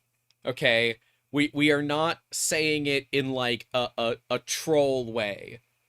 Right? We are saying this very lovingly. Like the SV06 and SV06 Ace were the Poverty Mark IIIs. The Ace series of the Sovals are the Poverty Mark IV and Mark IVS. And then their SV08 is the Poverty 2.4. Right? Like, we say it lovingly, to be clear. We don't hate Soval. We actually quite like their machines. They are phenomenal value for the money. And in fact, probably my highest like value of machine for the money from a manufacturer, it's Soval. Almost every single day of the week. If you're under a budget. If you don't care about budget, it's Bambu. Bambu kind of wins best value for money, period. But yeah, but best value for money on a budget, it's Soval. Yeah. Elea Owl said, what's a Poverty XL asking for a friend? I think if they can do a decent job, it'll be the Snapmaker. It'll be Snapmaker U1. But I have so many qualms with Snapmaker as a brand. Okay, actually, I wouldn't say that. I wouldn't say a Snapmaker. I don't think there is a Poverty XL. And the reason being, a Poverty Bamboo is still the same build volume. It's basically the same printer. It's a 85X is smaller. It's a 220 cube. And so is the 85M. They're Okay, 220 cube. maybe ignoring that one, but like most of them are 255 by 255 by 255 or 256 or whatever. They're an integer number size, and for a clone of the Prusa XL, which is a tool changer, there isn't really anything in that scene because medium format printers, which are like the 300mm and above, there kind of isn't anything out there. Like, So index on an SV08. that would be the closest, would Yeah. be a Poverty XL. And it'll ironically probably be better. Yeah. Maybe an index on what was the Phytech. Did Phytech make a printer? Yeah, they did a 2.4. They did a Vor on 2.4. So it's very very Voron-y. Yeah, so but it's maybe like expensive. an index on that would be a Poverty XL. No, I think say. if you need a I bigger don't build think volume, there is any Poverty XL. Oh, the Trundon. There's Trundon. There's all these like random garbled mixes. Oh God, speaking of, what's the Marathon one? No, actually, we know what the Poverty XL is. How could I forget this? I've met them. Proforge. Oh, yeah, fair. That's a Poverty XL. Speaking of weird Chinese company names, we got reached out by a battery company, like that does like portable battery banks. Guess their name. Okay. Battery? No, it's way worse. I don't. You are asking me to guess one of the China. It could be anything from the Amazon just put 5 words together into your word, or just slam the keyboard and that's your word. All right, Jacob, you'll have to wait till it comes up in the chat so I can. Wait. Yep. The chat isn't No. Yes. Nah. Yes. Cucktech. Cucktech. Yes. Yes. Oh, I'm wearing the green hat. I'm not kidding. That's the company name. Yep. Oh my God, Cucktech. They reached out for that new battery bank. Their one with the screen. The I think they reached out for the 10, the 15, and the 20. I forget what it was, but I don't care anymore. I would buy anything they make. It's expensive. Is it? Yeah. It's like $80 was the one they want us to look at. Let me see. I don't have the tab. Oh wow, they are still. expensive. Yeah, but they have a screen. I don't know. They're kind of cool looking. But yeah. They wanted a 5 to 8 minute video for it. And I'm like, it doesn't really fit the brand of what we do as a channel. So I denied it. But I'm like, this really makes me want to start like a short form or review style content channel that does that. Apparently Jeff Geerling made a short recently about this exact topic of names. Yeah. Cucktech. I'm not gonna lie, I love the name. I love the name. It's a thing, man. It's a. I mean, I'd remember that name. Oh, okay. It was the 15 Ultra because that's their most recent release. So, yeah. Should have done it running their 3D printer on the power bank. I don't have a machine that can run off a USB-C like that. But, yeah, so companies like that exist. So, I was going after, like, Tech and Trundon and stuff like that. They've got odd names. I think Marathon, just for reference for the last topic, also has a Poverty XL. Just, I think. Yeah? Yeah, I think. I guess I have to see how well that machine works long term. Right? Because it's Marathon's new printer. It's got twin gantries with 4 heads. It's quad decks.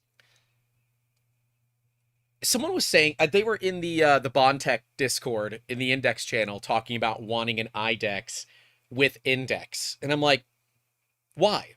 That's so much extra work.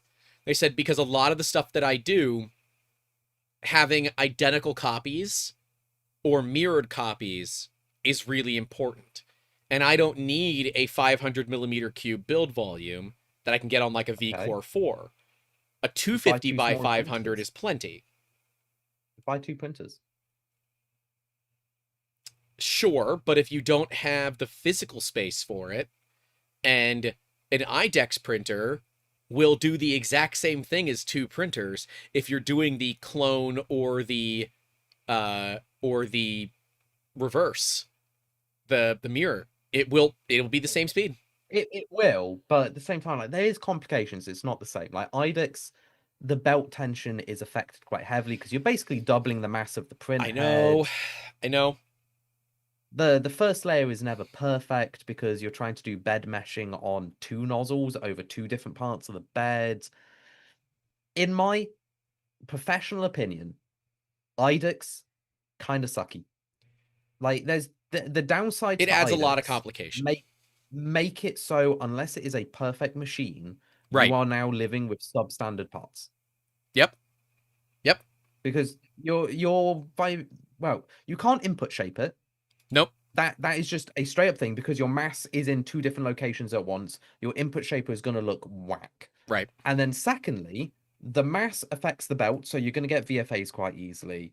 You're then dealing with that bed leveling. So if one nozzle is perfectly level, that other nozzle could be anywhere because it can only really keep the bed to one bit unless you're doing 3-axis tilting to bed level, which nobody's doing. It's not a thing. Right. So that doesn't work. I don't know. I just if you need INDX adds a smaller lot of printer, complication. just get a smaller printer. Yeah. Like if you're buying an INDX machine, you already have the money. Like there is no such thing as a cheap INDX machine. No. So just buy 2 machines.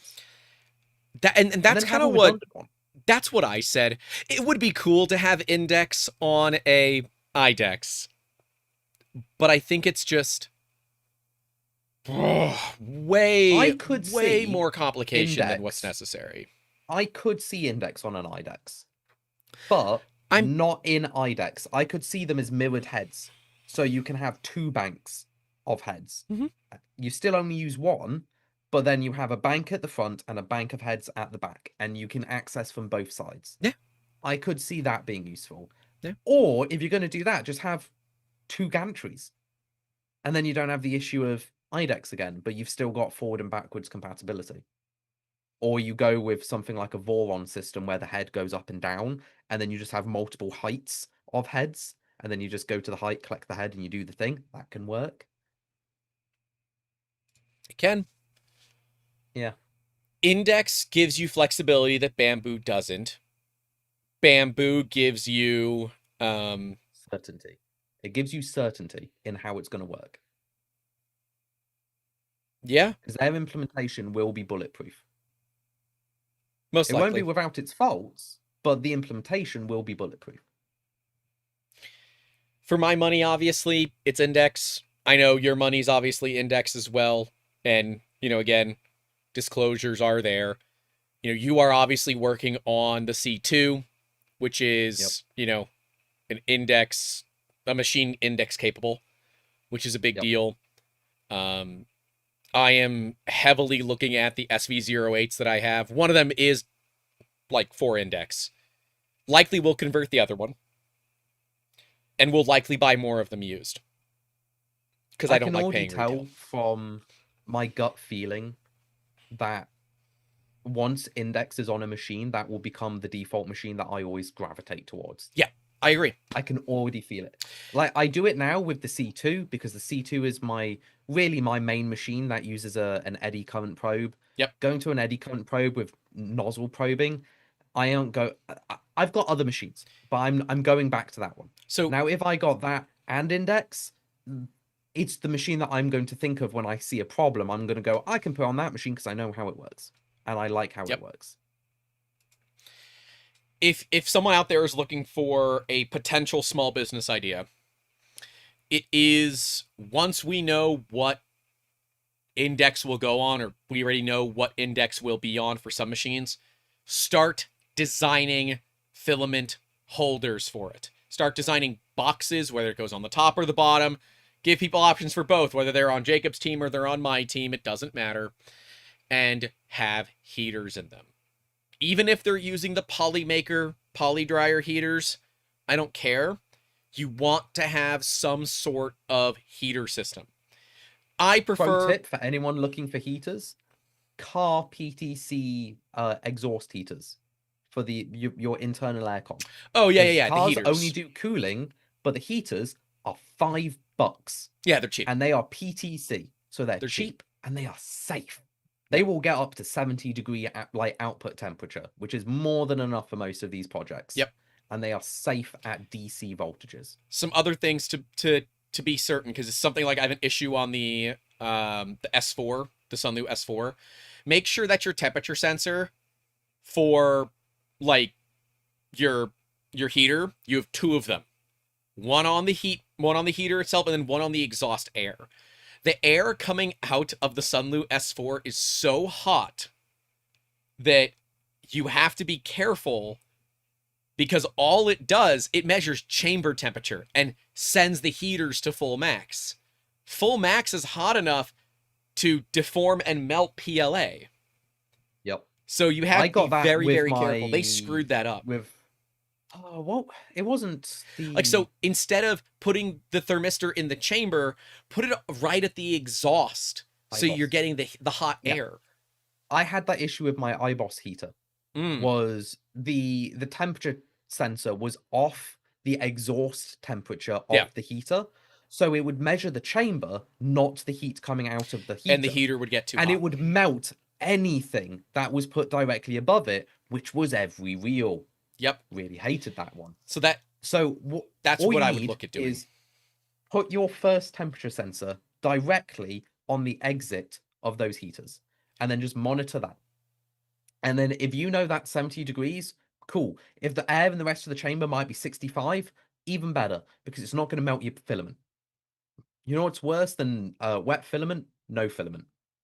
A brick of filament. Because it's melted into a brick. Yeah. And you're going to cry, because it's going to be expensive filament. Yeah.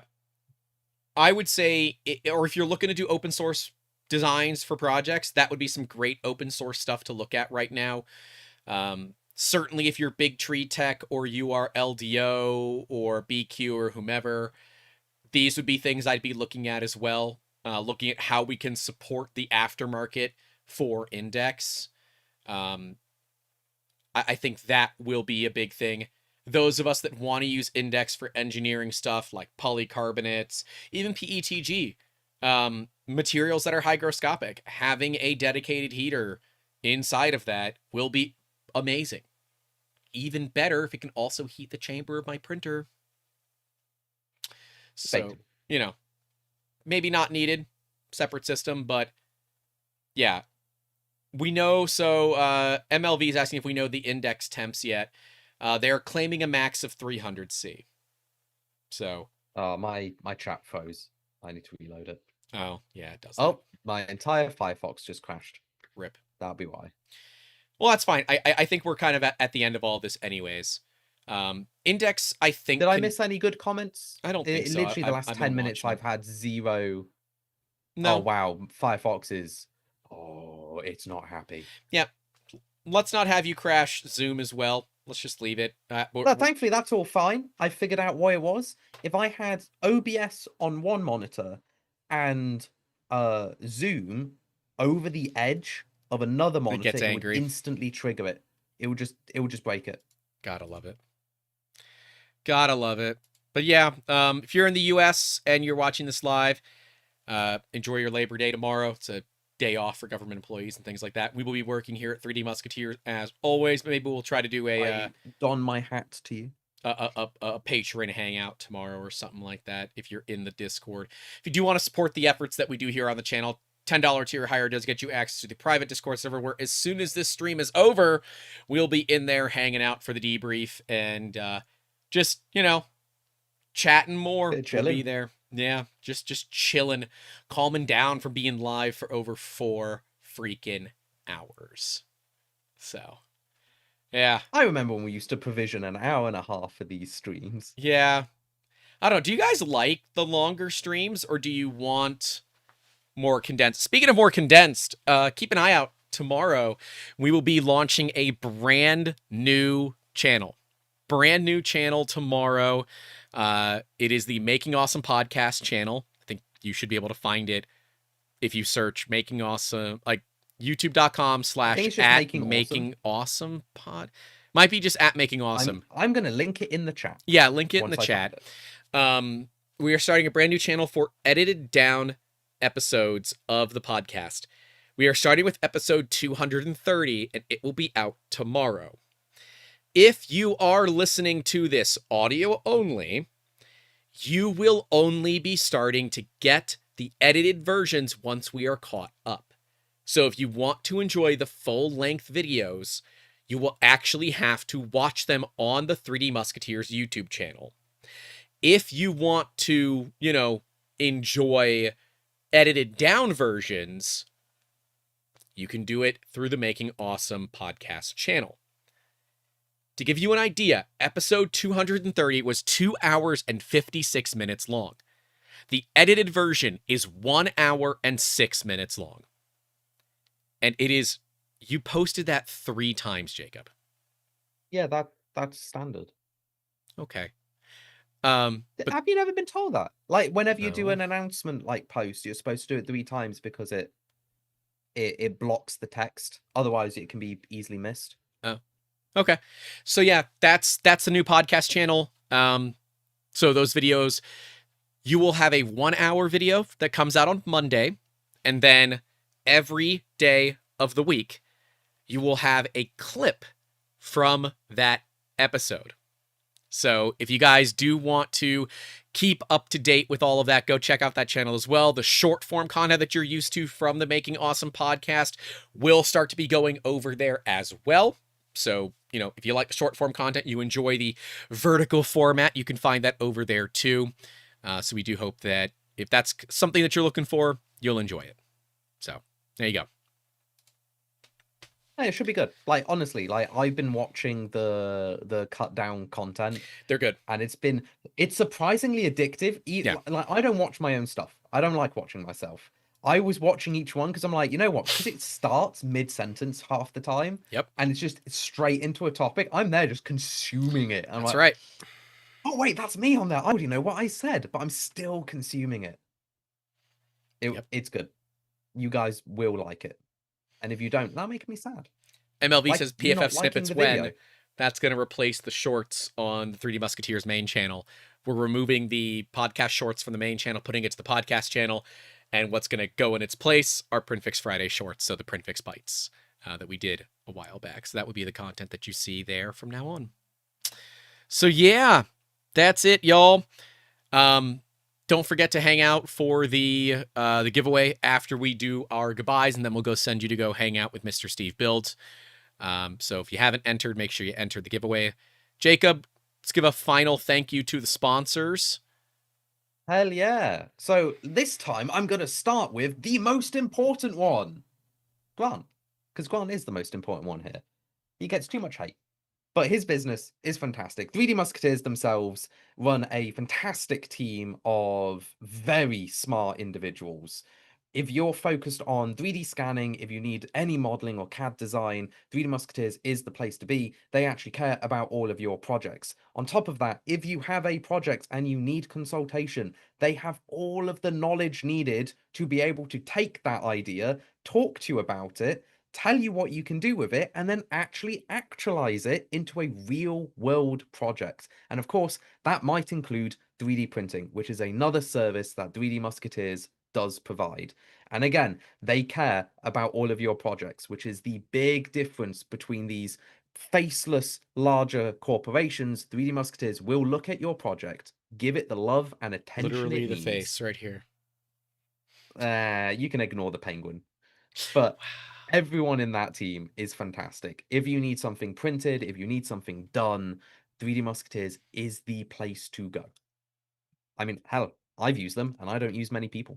It's true. So that's saying something. And if you do want to check out some awesome made in the USA filament, you can do so by checking out Printed Solid. Links are in that description down below. They're going to be They give away filament here on the channel, but we're going to be checking them out in just under a month at 3D Printopia, where unfortunately Jacob will not be. We are going to do our best to try to get Jacob to come out to more shows. There's a pretty serious cost involved in that, so it's just part of what we're trying to work through. But yeah, huge thank you as well to Construct 3D for sponsoring this show, the UK's fastest 3D printer and the first Bambu 3D printer, a business class machine built for business class initiatives with full lights out production capabilities, with some of the safest machines that we've ever seen, machines that are tested well beyond what even we think are reasonable. So that's how you know that they're good machines. They got a bit of a cost to them, but that's part of the deal. You got to pay to play, and if you want something safe, spend a little extra money on it. Don't bother with machines that get value engineered.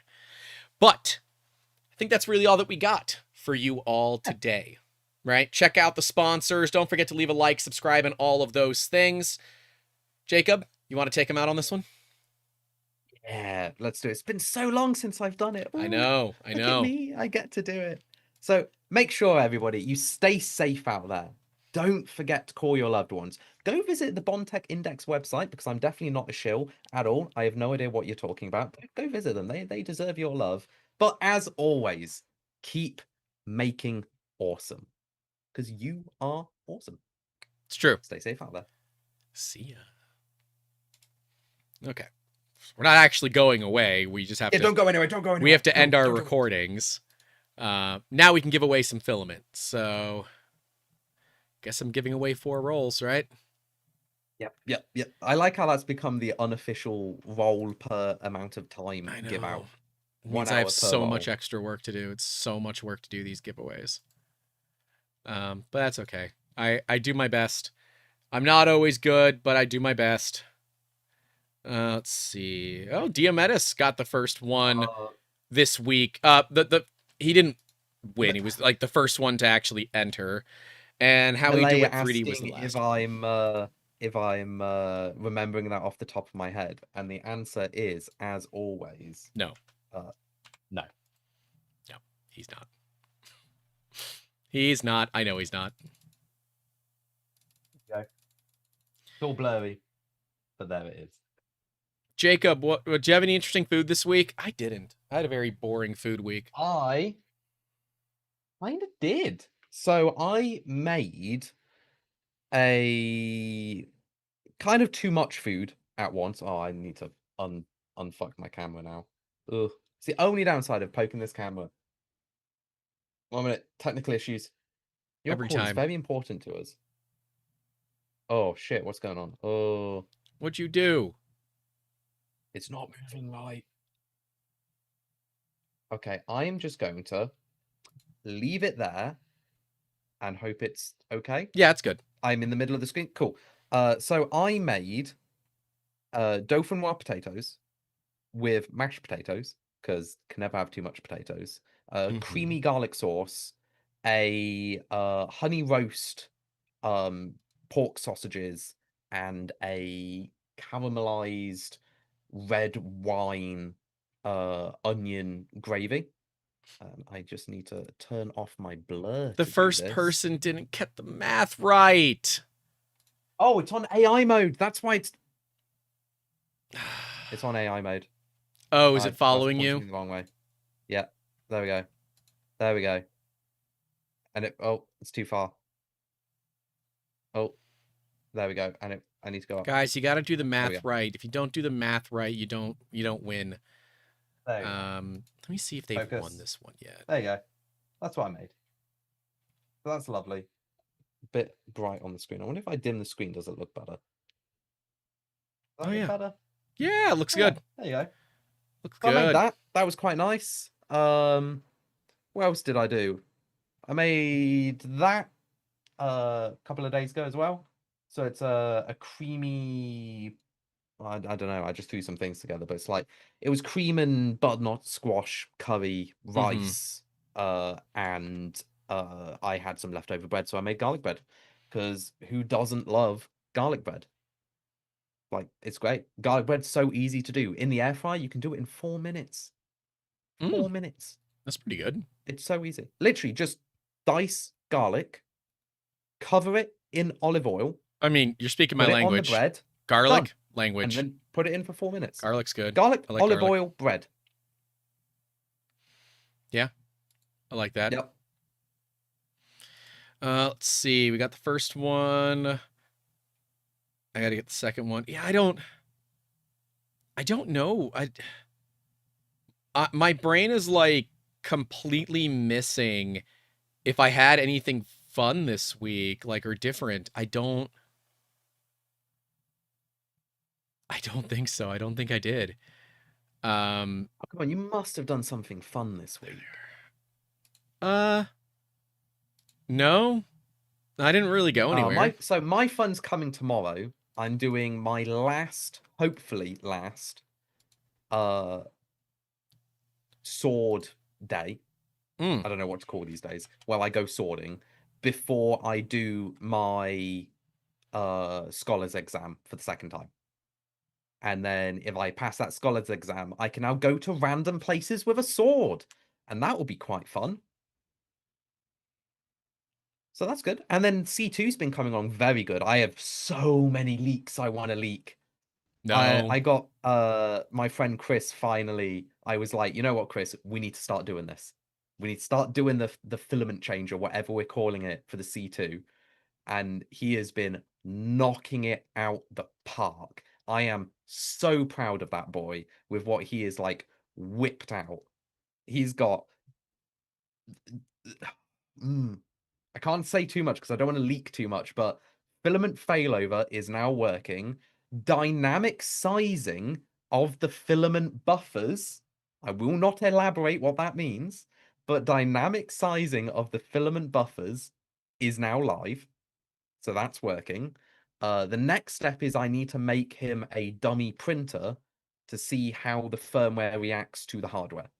But from the UI side, all of it's being loaded via a single user uploadable Python script, which is just you click one button, it's done. That's which cool. Should mean it also works for any other printer running RepRap firmware. Any other. So they get all the functionality of the material system to any other machine. And that should be really handy. The system really likes to give people winners that have already won. The last 2 winners have both already won this month. So I have to keep giving it away to somebody else. That's hilarious to me. Just click it like 6 times in a row and then choose whatever the 6th is. Yeah. And then could do that. What else have we been doing? Oh my god, another one. Oh my god. It was ridiculous. Sorry. We finally heat tested the camera for the C2. That's really? Gone very good. So most cameras are only safe up to 75, 80 degrees. And they kind of degrade in performance getting up to there. And we've finally found one that works at 75 degrees, no side effects, 4K, 60 FPS. Because of course. And we can technically plug 4 in, which will be nice. Ooh. 4 cameras. Yeah, that's going to be up to 4 cameras. Well, I'm not even going to ask him. I'm like, why would I want 4 cameras? The default is going to be 1 camera, but when you get to 4 cameras, you can start doing some very, very interesting AI-based tolerance controlling. You can do slam mapping and depth estimation mapping via cameras. So instead of doing spaghetti detective, which is in reality, it's just looking for contrast that looks like a line on a black background. Right. If you're doing depth mapping, you actually know the size of the part. And if you know the size of the part, you know if it moves, you know if it's shifted, and you know if it's fallen over. So by doing that, depth mapping gives you a lot of opportunity there. Yep. And then let's go one further. Let's say you know the tolerance of the camera. So let's say the camera is good to 1 millimeter in a voxel format. You get roughly an accuracy of 1 millimeter. You can have a tolerance gauge where if a part suddenly grows outside of an expected volume, in this case 1 millimeter, it's probably failed in some way without triggering the depth mapping. So that could be another way of doing live quality control without having hands-on. So I think that's going to be quite useful. There's little things like that. Should be. Oh, let me set the. Boy, so many people left. You know how many people? So many people left, and they missed the giveaway. But that's fine. That's a shame. Yep. Oh, and we've tested the new screen now fully, and it is double the size. Oh yeah, You've already seen it, but yeah. Mm-hmm. Our new screen is double the size. And I hate to say it, but we finally started doing the development documentation for a SaaS model for industrial users. It's where the money is. Yep. It's where the money is. But We're all right. literally just going to pull a folder on a cloud somewhere and be like, there you go, you can store your files in there and keep it encrypted. Worse. Business. It's gonna be what it's gonna be. All right, y'all. Let's go sometime hang out with Steve Builds, and then if you are a part of the Discord, $10 tier and higher, we will be hanging out in the Discord. So we'll see you there. Bye.